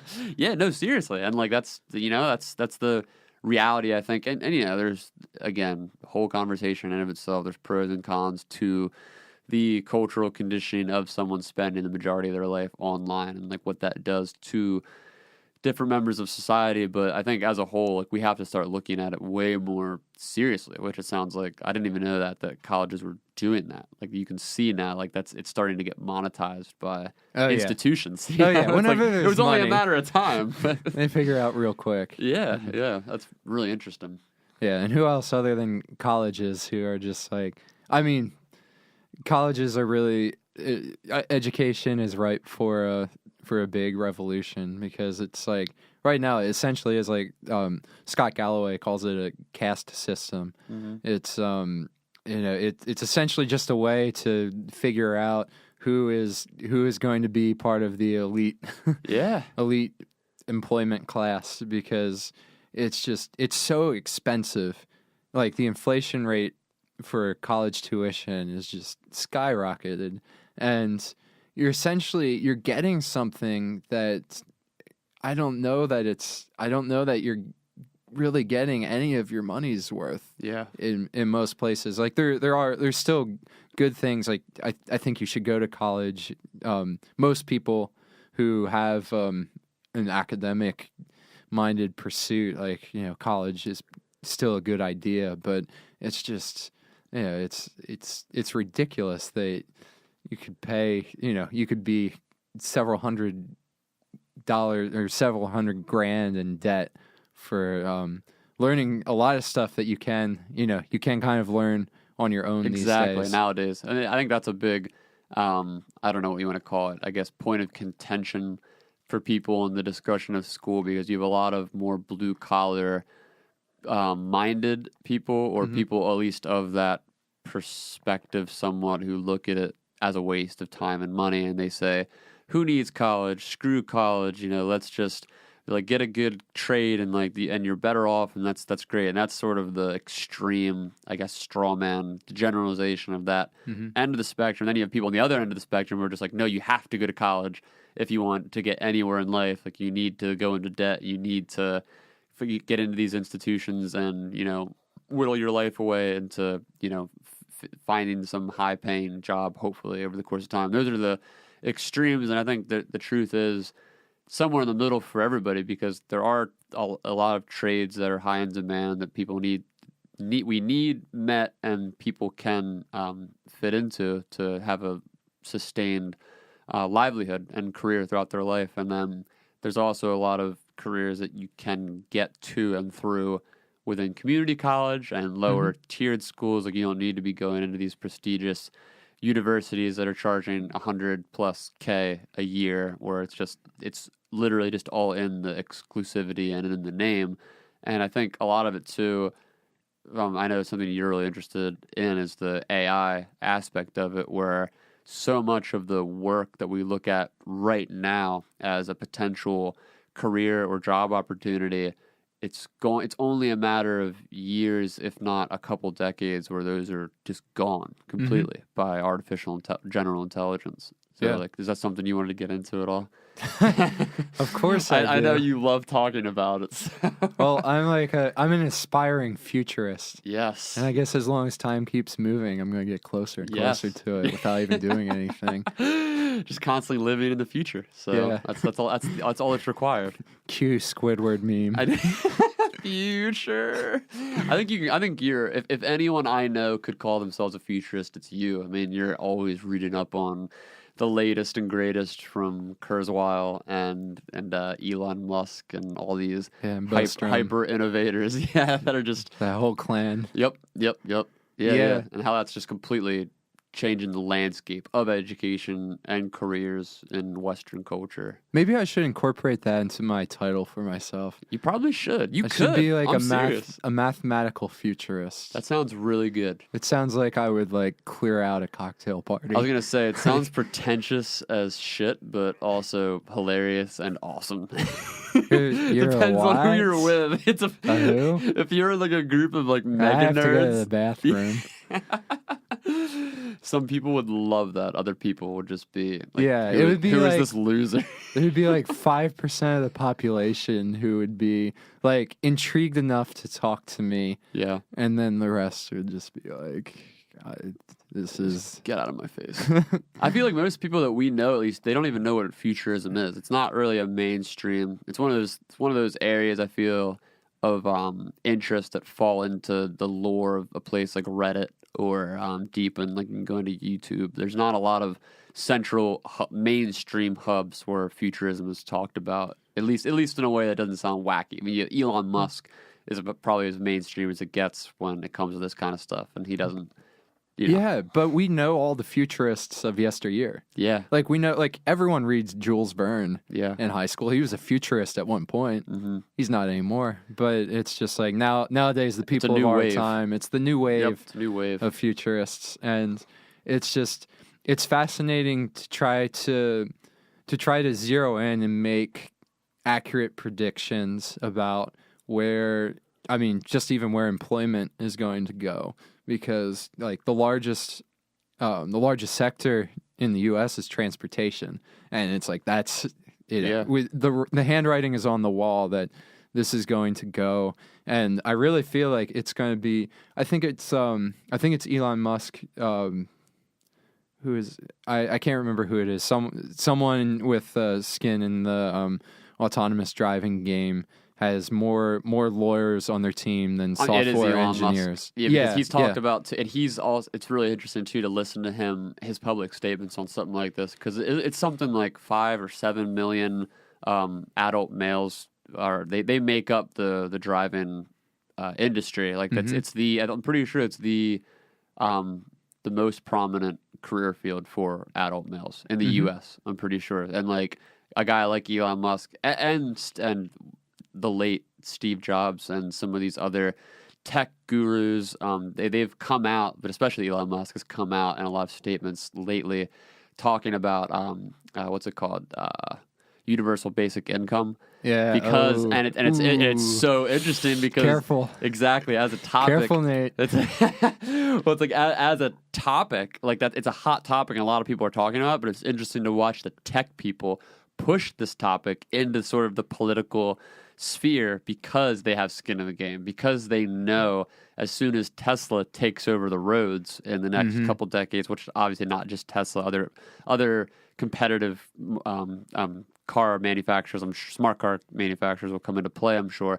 But he's the sort of Steve Jobs of this arena, and you know, as that starts to happen, and these 5-7 million, however many people lose their jobs almost overnight, they're the ones grabbing the pitchforks to go after the tech people like Elon Musk. So it's like he's hedging his bets. Like these tech guys in Silicon Valley are hedging their bets because they know automation is going to be taking jobs from millions of people, and they are going to be the people that everyone's going to want to go after because it's their fault. They're the ones that are perpetuating this technology. So of course, when you look at it, and for people who don't know, the policy for universal basic income, like the idea, there's tons of different potential formats for it, but the idea is basically that the government on an annual basis would give a set salary to every United States citizens, be it 10, 15, 20, 30,000 dollars a year, and it would just be given like freely to every single, no matter how much money they're making a year. You could be making 10 grand a year, 100 grand a year, it doesn't matter. Everybody would get it.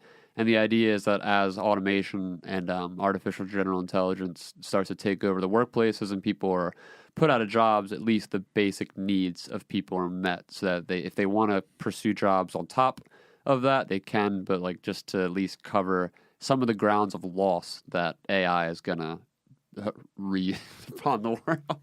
Yeah, it's very nuanced, the way to approach universal basic income, because red lights go off right away and you think, wait, like mass welfare? Yeah, like that's basically what it sounds like. Yeah, and it's I'm not an economist. Like I can't speak to detail. Good disclaimer. About I feel the need to disclaim the yeah, exact I need thing to anytime disclaim, I talk about it. Because that's this is the side of futurism that I like. I really don't know, but the way I've had it explained to me is just imagine a world. Well, we talk about basic needs like Maslow's hierarchy, like just having food and having shelter, and like imagine a world where we have the infrastructure and we have the intelligent machines to do the farming for us. Yep. And we have this sustainable, scalable farming system where all of a sudden we can feed, let's just focus on the United States. We can feed everyone in the United States for like a fraction of what it costs right now for all the produce that farmers supply to the market. And then on top of that, we have machines that are building houses, and they're building sustainable houses out of materials that are, readily available. Yep. And bioefficient, right, environmentally friendly. And again, they're doing it for a fraction of the cost. So it's like we have these things, all of a sudden they're available. They didn't cost that much money. So like why wouldn't you provide that to people? Why wouldn't you give people a nice sustainable home and food with, at a minimal cost or no cost if you can? And it's coming across the board. I mean, even companies, there's a really fascinating company out there called Memphis Meats. And the guy's name is Uma, I forget his last name, but he started this company, and it's a lab-grown meat. I think I don't know if they're the first, but they're a major innovator in the field right now, like producing this lab-grown meat. And obviously, there's tons of skepticism and criticism, like right now approaching this. But they've got the funders, they've got the people, they've got the tests. They're showing like this meat. It's made by cells grown in actual animals. Like they're taking cells from living cows, pigs, chickens, whatever. Then extrapolating whatever from those cells in a lab and growing the actual literal, like the DNA of that cow is in this piece of steak that they're making, and it's in a lab. And right now, I mean, you see this all across the board with this type of technology. Like right now, I don't know what the number is, but it might be 12 grand to make a steak. But it's only a matter of 5-10 years when it's going to be at market price. It's going to be $10 to make a steak, and with all the efficiency and none of the waste. Whereas like when you look at the way a standard steak is produced in the U.S., it's like the factory farming that goes into it. Like you have the mass factory farming, and then you have the mass agriculture that's outsourced in the U.S. and outsourced into other countries, where you just have literally, I don't know what the number is, but it's just thousands and thousands and thousands of miles of fields that just produce wheat and soy for animals to graze on, just to get slaughtered. Right. So like you're cutting, like I don't know what the numbers are, but you are cutting that process into nothing. It's literally getting grown in a lab efficiently, but like at the snap of your fingers.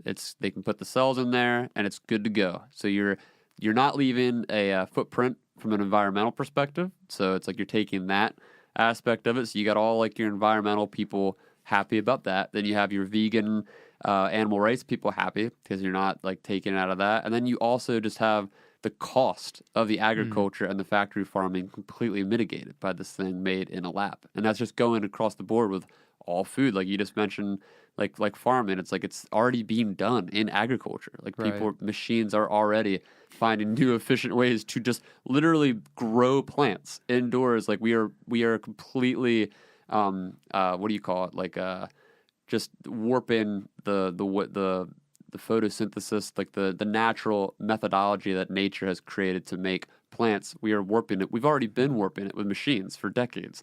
And now we're just doing it in a way that's completely done by machines in a way more efficient, cost-effective way. Yeah, we're enhancing it. Like the foods we eat are not natural. Like they're already not natural. Yeah, like watermelons, like seedless watermelon. Like how? How did we do that? And they're all the same size. Everything's the same size. Everything's perfect. It stays that way for weeks.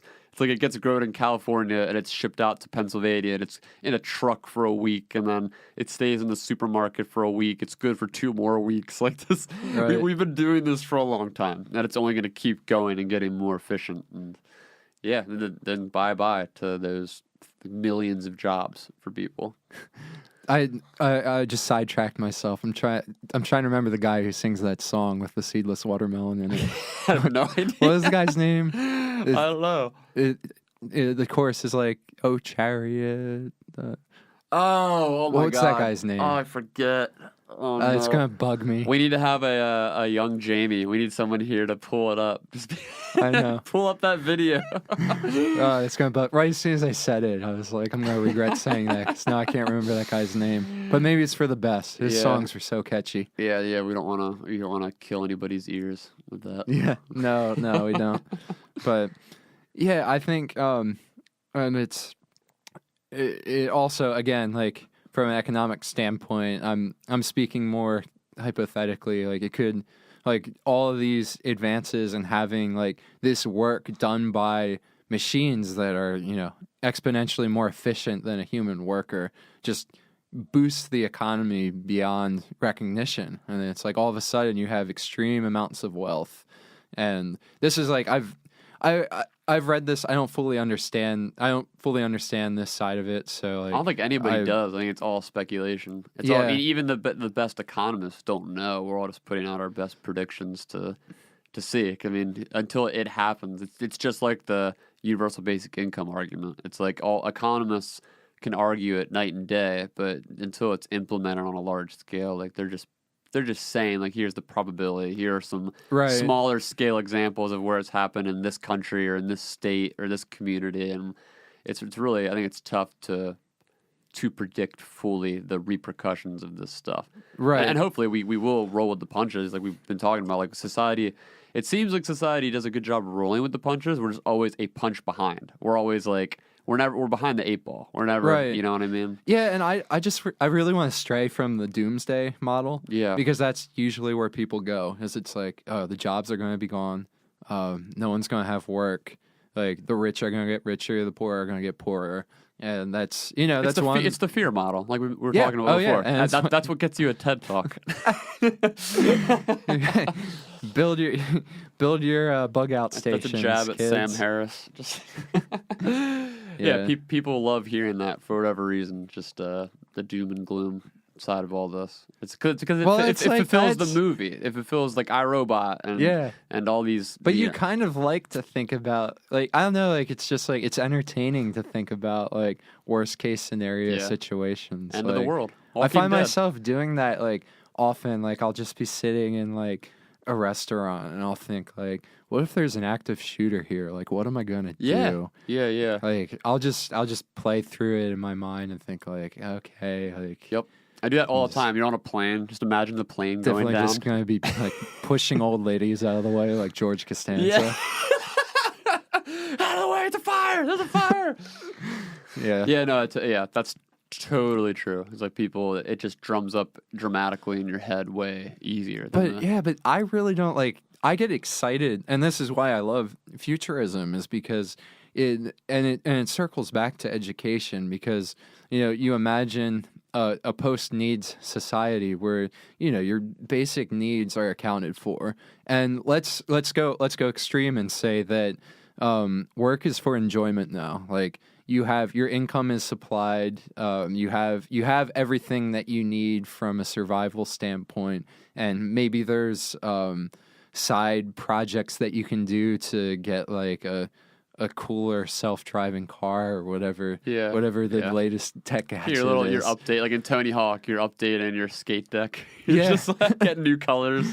Yeah, exactly. But it's like, what are you going to school for? What are you trying to learn? And that does circle back to what we were talking about, this whole content-based curriculum versus experiential and pragmatic-based curriculum, where if the goal of education is solely, I shouldn't say solely, but based solely around content-driven material, where teachers are taught to teach content. And it's like, let's get you from 8th to 9th grade. You're going to pass these exams. You're going to do this homework. You're going to learn these problems, and you're going to get efficient enough to get to the next level for the next grade. And it's based solely, or I shouldn't, again, not solely, the majority of it is based on that. Right. Well, let me step back again and say, like then when you ask yourself, what's the purpose? Why are we learning things? And it should come back to like the stuff you're learning. You're learning things because you're trying to develop yourself, and you're trying to make, like, as or someone who's directing education, you're trying to make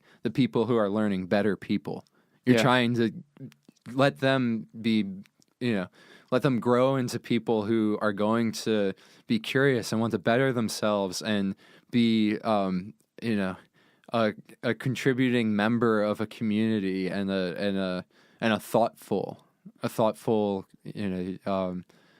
what's the word I'm looking for? Like, not well-rounded, but just like someone who takes in, like someone who takes in different perspectives. Blanking on the word I want right now. But you're basically you're trying to develop a person, and you do that, like, teachers do that indirectly through the delivery of content. Like, you learn hard work and discipline through learning your times tables.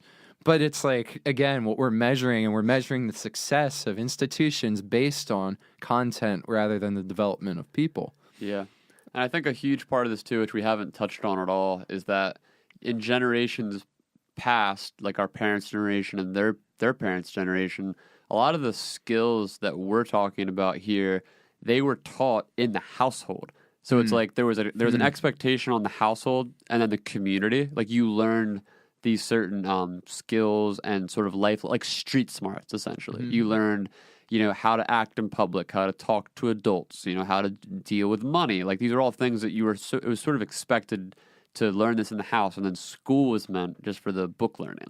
Right. So, like, as time has gone on now, that model has just enforceably changed as society has sort of gone haywire with the technology boom, because now we're in a position where families are forced to be working way more than they were working before. Right. So, like, mom and dad aren't there as much, and the communities have almost become non-existent, because now communities exist on social media.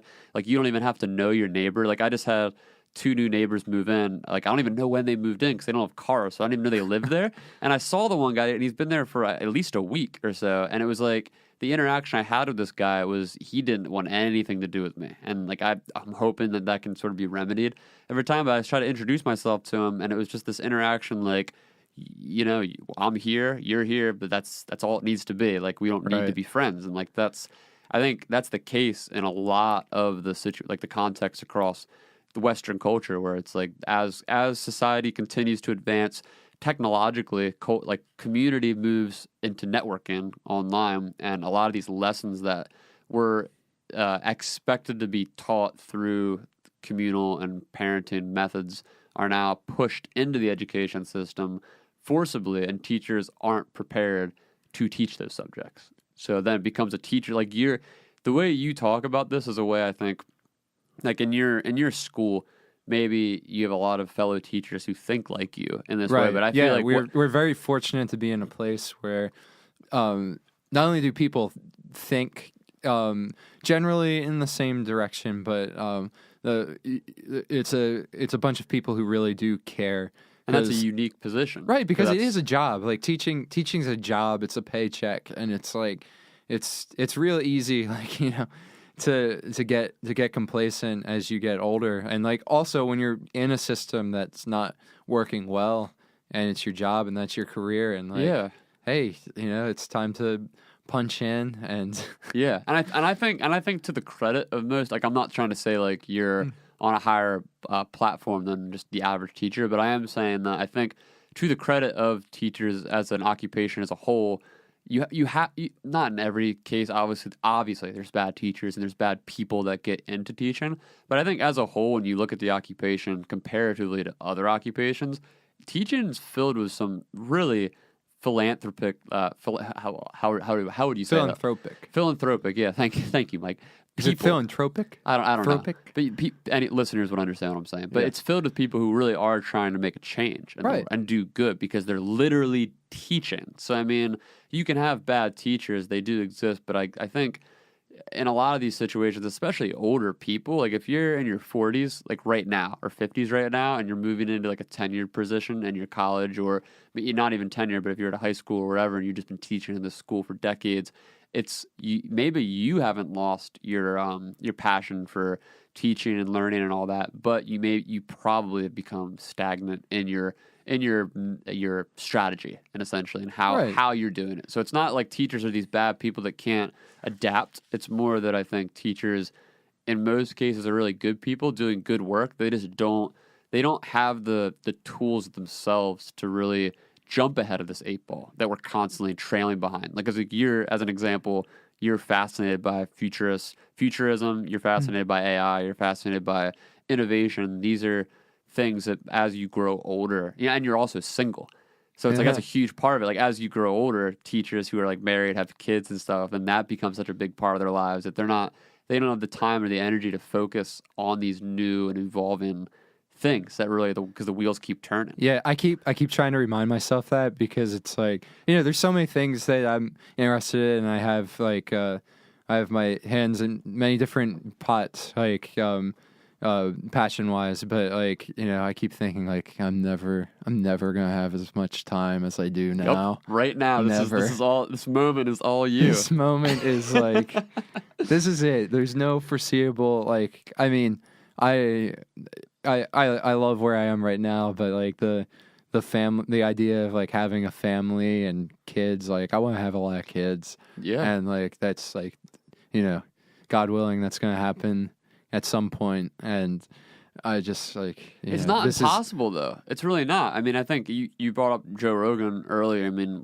whether people like or don't like him, like as a well-rounded person, he's somebody who at the top of his game in what he does, he's constantly partaking in different activities, whether that's podcasting, UFC commentating, television shows, different entertainment, different projects, different hobbies. Like, he's always doing things and balancing family life. Right. So it is, and he's like, I mean, obviously an outlier in that way. Like most people, and I have no idea if he's a good dad or a good husband or any of these things. He says he is. Who knows? So like, obviously, I'll take him at his word. Assume the best. Yeah, right. I guess that's the good human but thing no, to like do. I mean, I'm not saying that like this is the end. Like got But the ball I know and what you're chain saying. You have the coming. most opportunity right now. I have the and most freedom. opportunity, but I also need to I need to get better at setting in like habits that are going to prepare me for Yeah. that time too, and just making healthy choices. Like, it's not a good idea to start like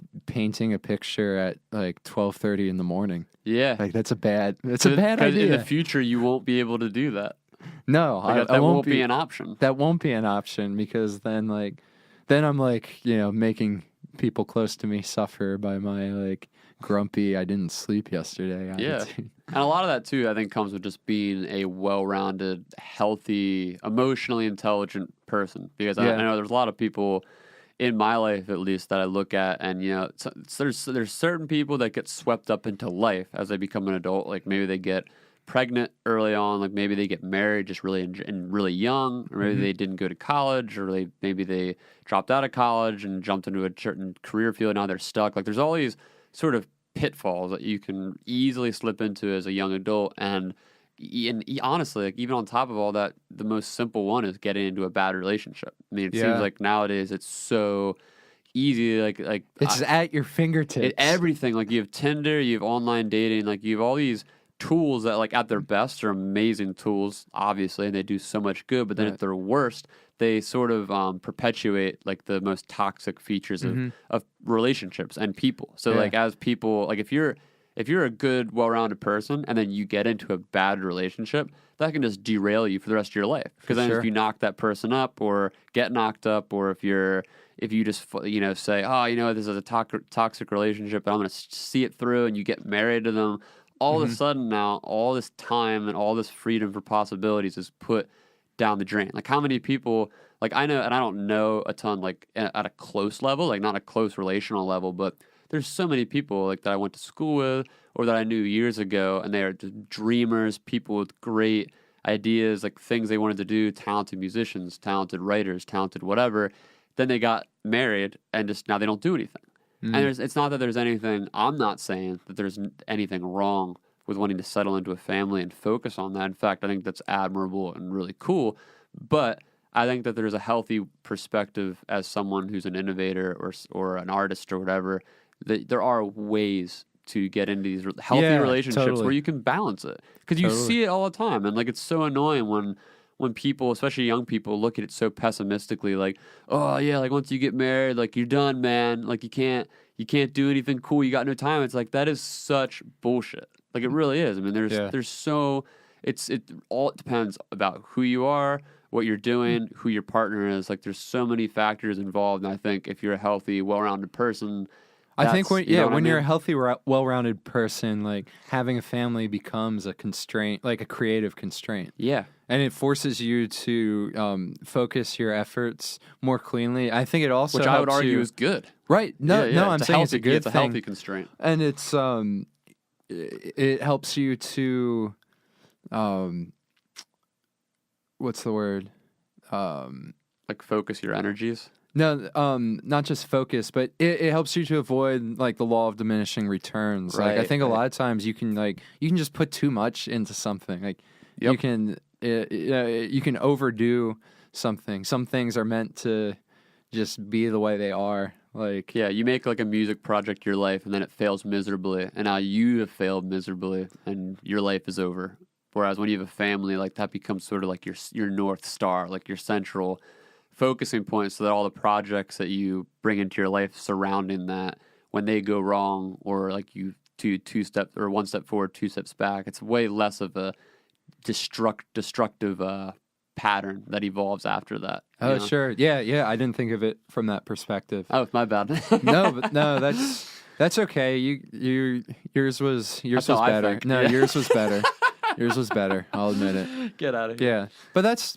I mean, no one's an island. You need support, and what better support than a family? Like, whatever. I don't know. It's but it's like, work. But it is. It's exactly. It's work, and it's one of those things that I think I think just so many people fall into traps, and like it's really easy. Like I've fallen into traps. I'm sure you have fallen into traps. Like everybody does it. It's not really something that I think anybody has a right to sort of look down on anybody to say like you fell into that trap, because we all do it. But I think the traps that occurred to young adults, especially like ages 18 to 30, like those are the ones that set you up for the rest of your life then, because it really you're still in that developmental stage where your emotional intelligence is still developing and your cognitive senses are still developing. So the trauma you experience and the hurdles that you have to overcome in that time period, they really define you as a person. And I think oftentimes really creative, innovative people who want to change the world do a lot of good. They get stuck, and it's tough because I mean it's you don't, you know, it's as you grow older, you know, your opportunities narrow into a certain focus. Like coming back to sort of the teacher's perspective, and I think that's where you get some of the wisest people, because then you get the true masters of their craft, and you get the true, you know, the people who have been seen decades and decades of change, and they have a really well-rounded understanding of how the world sort of works in different ways, and I think that's amazing. But it's just something I think people. And I think that's the type of thing, like those types of experiences, those are the things of value, and those are the things that will carry like value into the future regardless of what happens. Yeah. You know, it's like we put so much false value on like STEM education, or like learning, I don't know, memorizing the periodic table of the elements. Yeah. But it's like at some point, like that information isn't going to hold the same value, or like storing that information in your, we'll say like biological minds. Yes, you know, maybe it'll be in your cyborg mind. Who knows? Well, you know, might not hold the same weight in 10, 20, 30 years. But like being someone with a lot of different experiences who can communicate that well, someone with a lot of emotional intelligence. Yeah. Like, you know, those are the types of skills. So how do we build, you know, those soft skills, the emotional intelligence skills? Because that's like, those are the things that are always going to be valuable, and that will hold, you know, they'll rise like gold into the next decades. Yeah, and like young people, I mean, just like anybody, but especially young people, like I was saying before, they're still in such a developmental. When I said gold, I meant digital gold in the form of Bitcoin. I got it. No, hopefully Ethereum. Yeah, we'll see. But hedge your bets. Hedge your bets, kids. Dude, that 2018 run. Let's hope for it. I was talking to Tyler Jones. I want to get him in here to do a whole crypto episode. He's like, I need to prepare notes. He's like, so that'll be a fun one. But no, like I was saying before, I don't know, like with kids being in that developmental stage, going through the education system, kind of tying back to what we were talking about before, I think it's just vital when you look. I mean, I work on Twitter a lot, so you always see on Twitter people, like whenever like their tweet goes viral or something, which it's rare. So when it happens, it's a big deal. The stereotype is a kid will always attach their SoundCloud. It'll be like, while you guys are all here, while you're all here, check out my SoundCloud, right? Because they want to express their craft. You know, it's usually like whether it's like a hip hop artist or like whatever songwriter or whatever it is they do. Like that's the thing. Like they have their passion. You know what I mean? And like then kids are always looking for their passion. They're always looking for their identity. They're putting it in everywhere. They're putting it in their relationships. They're putting it in their craft, and they're very rarely finding it through the traditional education system. And if anything, and if nothing else at all, I feel like one of the biggest changes that could be made in that system is just how do you teach kids to take what they're passionate about on a tangible level and then relate that to what they're learning in school. Like, how do you mix and mash these skills? Like, say you're just really good at talking to people. Like, you want to talk to people, communicate. Well, there's a million job outlets for that. Like, you could be a radio broadcaster, you could be a podcaster, you could be a voice, overdubber, whatever, like someone who does professional voiceovers. There's just so many ways, I feel like, that when you ask a kid, what do you love? You know, like, what do you want to do? they have answers. And if they don't have answers, that's even sadder, because that just means growing up, no one ever asked them that, or they didn't have an environment that inspired them to have that. So, I mean, I really think... Well, I think what's sad is nowadays, I mean, my interpretation is it's much easier to be a consumer nowadays. Let me rephrase that. It's natural to become a consumer, but it's never been easier to create. Like, it's never been easier to like create high quality things. Like, no matter what you're interested in, like, the tools aren't far out of your reach to do what you want to do. Like, I mean, I just remember, like, when I was growing up, like, I loved drawing, and all I wanted to do was I wanted to draw things that looked like my favorite cartoon characters. Yeah. And, like, all I had were, like, crayons when I was really young.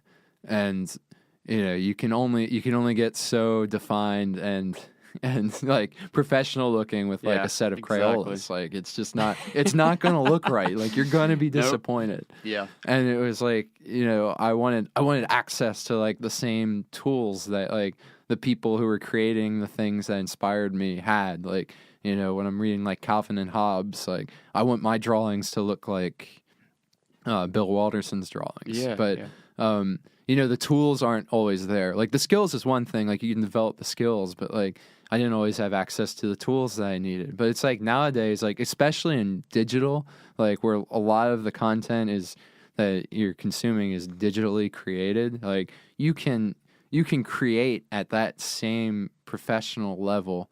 Like, the tools are available to you. You can take an iPad and you can make like a Marvel quality comic book if you know what you're doing. Yep. Like, the access is there. Like, Trevor Noah talks about that growing up. Like, he like his philosophy of education would be, I'm putting the label of philosophy of education on his words, but he would agree that or I hope he would agree that like, you don't necessarily need someone to tell you how to do things.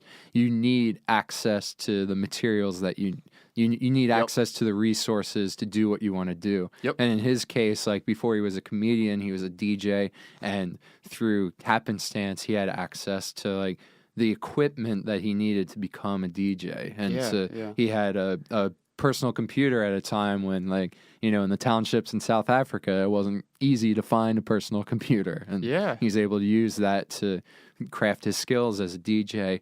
And it's like, that's what kids need. They need access to these resources, but then they also need constant reinforcement, both positive and negative, in their creative pursuits. They need people to encourage them to do the things, but then they also need people to challenge them and tell them like, hey, your work's not very good. Yeah. Like, you can do a lot better. That's huge. But nowadays it's like, here's a worksheet, like, fill in the blanks, or I don't know, I'm speaking to like the general. Yeah, it's just more static. It's more static, or it's like, it's something that a teacher decided or an administrator decided or a business decided you should learn. Like, these businesses who, well-intentioned, will say like, hey, you're getting a STEM center, and we're gonna build this room with like these high-powered calculators, or like lab tables or whatever. And it's like, the kids show up and they're like, we didn't ask for this. Like, nobody asked us what we wanted. This is not helping. So I think the ideal learning environment looks like, you have people who care, who are trained in counseling and therapy skills, restorative skills, who have some knowledge of content, but the content isn't as important. Like, the content will come. The content's there. Like, you have high quality content from, like, you know, whoever you want to learn from. You can learn, you know, whatever you want to learn from the expert in that field. It's at your fingertips. Grab a YouTube tutorial. Yeah. It's all right there. No doubt. But school is still, it should happen in a building. It should happen with people who who are qualified to work and develop character in students. But then it should also be, there should be a high supply of resources delegated to building a context that makes sense for the students and is designed by the students and the teachers in that place. Yeah. Because right now it's like someone decides we need a new school, and so we're going to build a state-of-the-art school, and plop, here it is. But it's like, it's good things, it's good intention, but is this what the community wanted? Yeah. Did they want it delivered in this way? Did they want the walls to be blue, or did they want the rooms to be this big? Like, did they want a STEM center, or did they want like a recording studio? Like, what did the people who are actually going to be there ask for, and give them more of a say in it, and give them the opportunity to create and use those resources? And that's what you need more of, and that's something I don't think you have. And so what you have what you have happening as a consequence is you have a lot of kids who are growing up with a supercomputer in their hands that's going to tailor their interest. It's going to basically tell them what they want, because you've got tech companies working around the clock to build the next addictive app or viral computer game. And so you've got this whole generation of kids who are just, someone else is telling them what they like. Which is sad. I'm not saying, I'm not trying to say this is like all students. There's still lots of creative, like very thoughtful students, but I'm just saying you're fighting against like a lot of kids who are growing up with like someone else telling them what they want and what they want to do. There's always going to be those kids who are sort of the oddballs and the contrarians and the rebels and the natural, like they naturally more so push against what they're told. But most kids, when you're that age, they do just go with the flow. It's not a mark against kids. It's just kids. Like that's what kids do. Like kids learn from the adults. Like that's what society does. It's not to say like every kid learns that way. It's not to say every kid is doomed to fall in lockstep with this sort of pattern, but that is as a general rule. Like if you're putting the content out there and you're saying this is the way it is, most kids are going to say, okay, that's the way it is. Like they're not looking to rebel, you know what I mean? Right. And if they do, it's most likely going to be later on. It's not going to be in those crucial developmental stages. It's going to be later, like at the end of high school, early college years. Like it's, I think too, like a lot of what you were saying, I feel like the sort of rehabilitation of the education system has to fall in parallel with just the way communities are restructured. And like you look at issues like gentrification, where I think you could argue the history of motive behind gentrification, but a lot of people who look at it, when you look at like revitalizing, a town, like they people see it as, oh, we're gonna like go into these bad areas and fix them up, like it's this humanitarian sort of outlook. Whereas now, as like decades of attempting this have gone on, like we can now see the repercussions of it and see, okay, all we've done is we've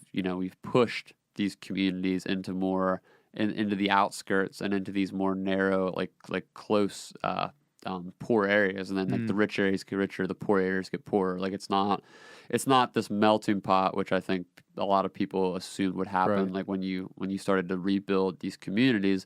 So there's that. But I mean, even in Philadelphia, like I don't know if it's a specific program or if there's been multiple programs tested at this point, but I know in Philly, there's been attempts at restructuring communities, especially to kind of like combat gentrification, where like people have gone into communities. I'm pretty sure Mount Airy is one of the areas, or I'm trying to think of some of the other like township regions, but there's certain areas of Philadelphia where people have gone into them and they've essentially revitalized the park systems, and they've revitalized like museums and public places and putting coffee houses, and there's a lot of third places where it's really essentially gone up against the traditional understanding of how gentrification would work, and it's brought these communities of Black, white, Latino, etc., races and classes together in a more, I guess, societally productive way, where people are living amidst each other in a more,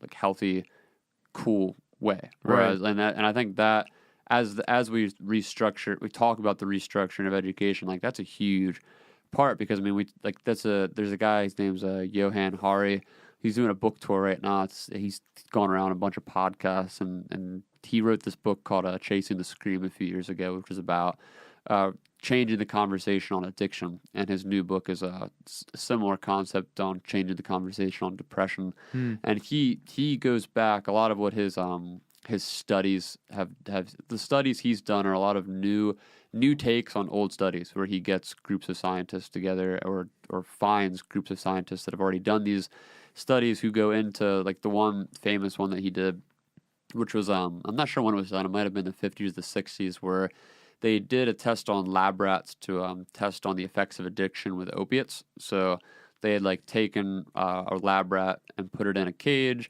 and it had the choice between, like, its normal water and then its opiate water, and it would choose the opiate water every time. So it was like, okay, like, we know that like people, they take that over to people. Then it's like, okay, people are more naturally addicted to opiates. Like, if they have a choice, they're going to do the drugs. This is what drugs are bad, blah blah blah. Like, it was very basic and elementary at the time. Whereas now they've redone that study, and they've taken the same concept where they've taken the cage. They call it like rat park or like rat paradise or something like that. Right. And they take the rats, they have a bunch of them. They take that rat, put it with a bunch of other rats, and have a bunch of activities like wheels and games and balls or whatever they can play with. Then they have the same water system there. One has opiates and one's normal water, and the rats don't drink the opiate water at like any. It's if they do drink it, it's at such a minuscule rate. Like, it's basically nullified. So the idea is that so much of what we teach in addiction is environmental. Like, we're taught mental health as a whole that it's biological, and like once you're biologically given this disease, like, you are now doomed. You're going to be an addict. You're going to be an alcoholic. You're going to be depressed. Like, and what his work is trying to show is that it's not always that black and white. That in most of these cases, there's a large environmental and just in general social factor that's often neglected that we see with these cases of gentrification versus community rebuilding, where when you put the efforts and the money into rebuilding a community, and like you put the resources there where people can come together, it actually works. We're way more afraid to do that. I think it's like society is way more afraid to do it. Like, communities don't want to entwine. It's like black community, or I should say primarily white communities don't want to entwine with black communities. There is a vice versa there, but it's a class issue on a lot of scales, where it's like there's a tendency for white neighborhoods to move out versus like right. But I think that the impression I get is that is starting to change. Yeah, me too. People like to be in environments with people who are different than them. You could even say it's trendy or hip now to be part of a diverse community. But where that breaks down is education again. Yep. Because it's trendy and hip until you've got to send your kids to a failing school. Yeah. And unfortunately, it's like all these failing schools are concentrated in the urban areas of the U.S. And so, you as a parent who has means, it's like, you're not, like, if you care about your kids, you're not going to send them to if you're a middle class white school. parent, like, you're not sending your kid. You're not going to do that. Yeah, you won't. So live you're going to area. outsource. You're going to go to a private school or one of the top tier, like one of the selective public schools, exactly. The admit schools where you have to pass a certain criteria to get in. So it's it really does come back to reshaping the way education is done, because I think a lot of those problems with gentrification can be alleviated by some of the techniques that you're talking about, but it's it only goes so far when they need each other, because when you're talking about like those kids, like your students, like the kids that are coming in, they're coming from broken communities. So you know what I mean? So it's like if you're raised in a community that's completely devastated, there's no jobs in your local neighborhood, like your dad's a crack dealer or your dad's in jail and your mom's working a bunch of part-time jobs and all your friends are dealing drugs, doing drugs, like, et cetera. Like, if that's the environment, and that's, again, obviously, that's like the generalized outlook at this lower class level. But right, and it's and I know what you're saying. I just want to like preface that by saying, like, you can say broken communities from some of those aspects, but there's also like lots of there's lots of positives and good things that come out of it as well. I'm just talking about like people always want to like take the rescue mindset, exactly. but and you're just extracting like all the bad things of it, and a lot of those communities are super tight, and like they're really, really like the community is like a family, and they all know each other, and like they all play sports together, and they help each other with meals, and it's really you're totally right. Like I don't want to paint an overarching like negative theme on that, but I do, and it's like when talking in the context, I understand. You know what I'm talking about. No, I appreciate you like shedding that light on that aspect of it, because I'm, I guess, trying to speak more to the perspective of opportunity, where like if there's not, if you're in a community where there is no opportunity, and those are the opportunities, like if the opportunities are in drugs, which is what you get, the more you gentrify, the more you push these people to the margins, that's what you get, because they don't have a local economy to work within, and the economies that they do have to work within, they have to travel far away, and they're going to be profiled, and there's all these other like decks stacked against them, So that when all that is the way it is, obviously like education on its own, when a guy like you who's got hopes and vision for how to help kids, if that's like just the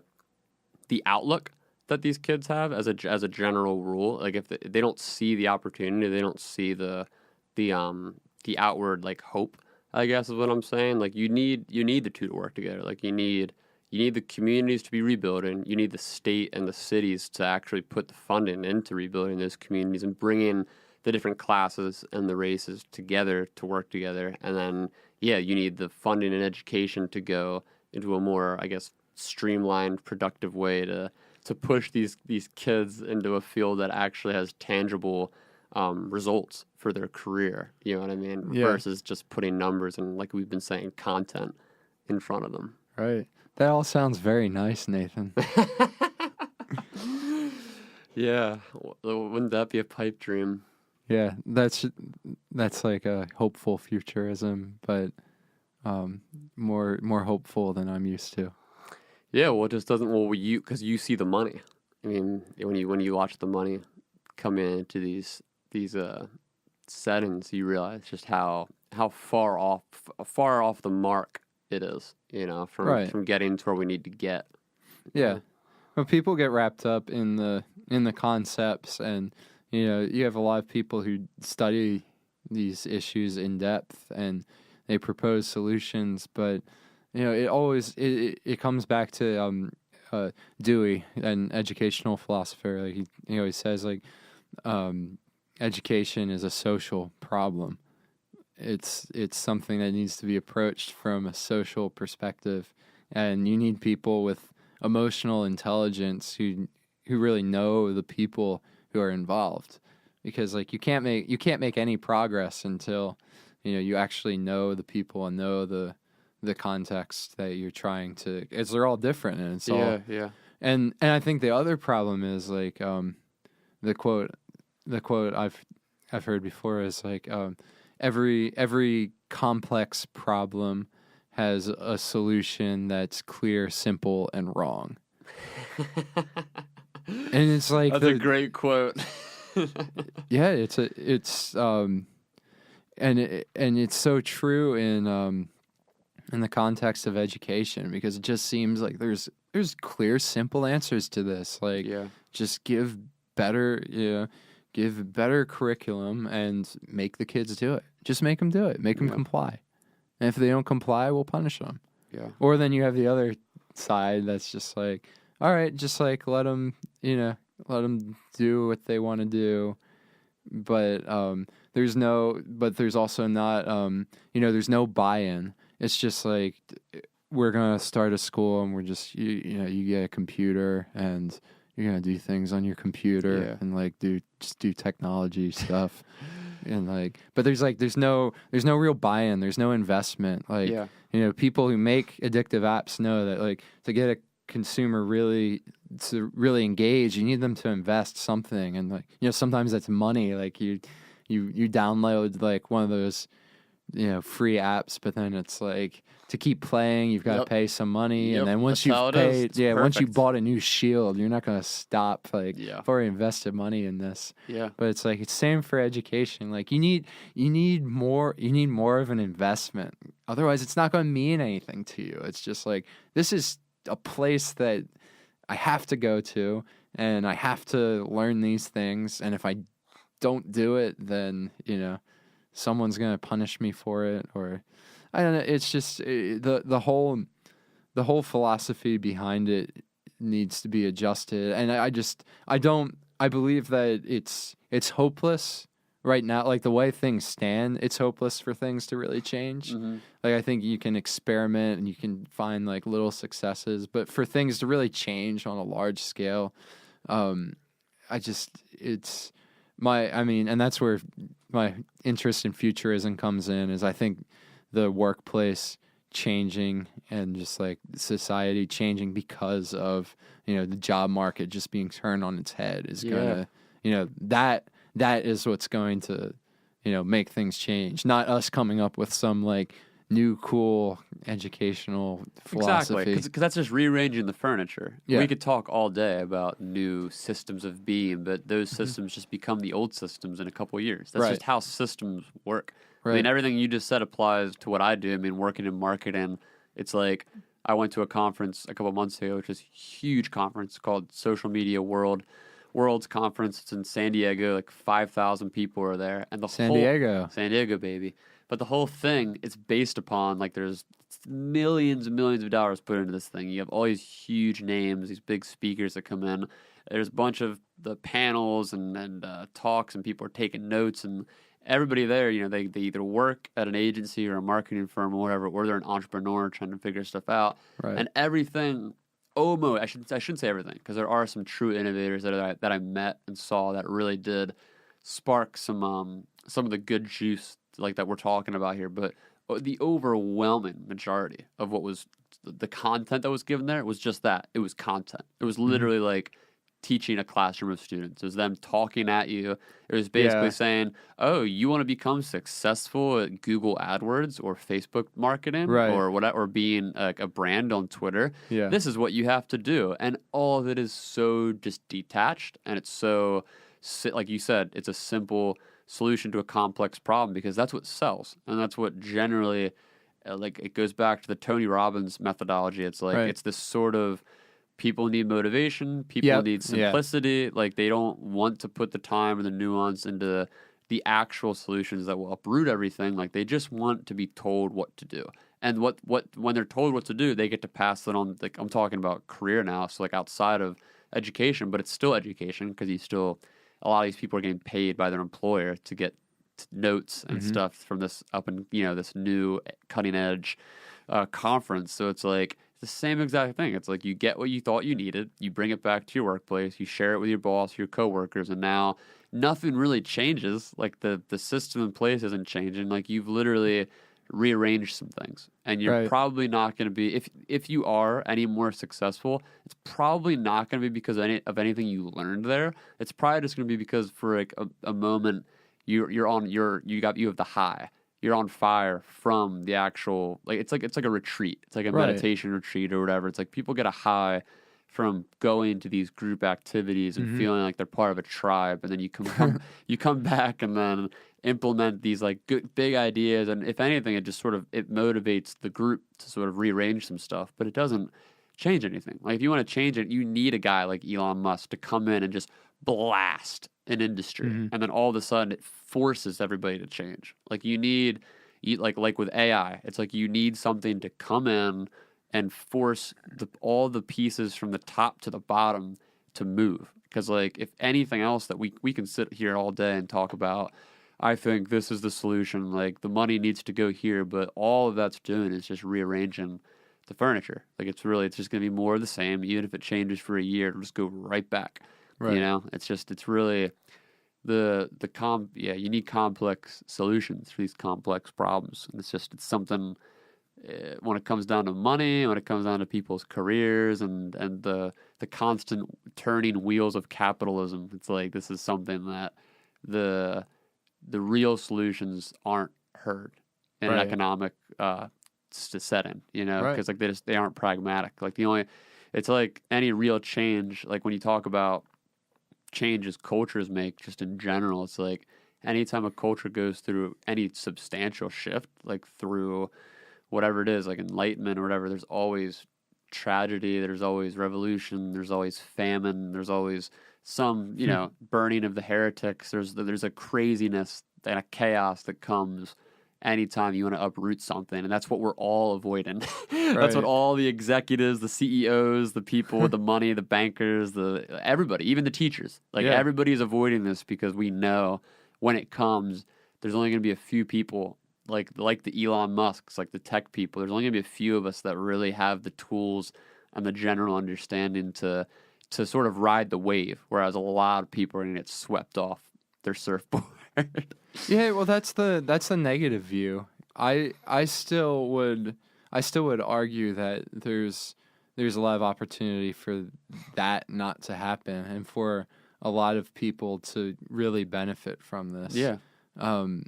I mean, just look. Well, at... me too. Sorry, I'm speaking. This is why I'm trying to say this is what the perspective that the people that turn this wheel. That's the perspective they have. Obviously, I'm like whatever. Go like sweet change, revolution, awesome. But I think that's why there's a lot of reluctance to make those changes, because there's a lot at stake for the people that have skin in the game. You know. Yeah, so that's why.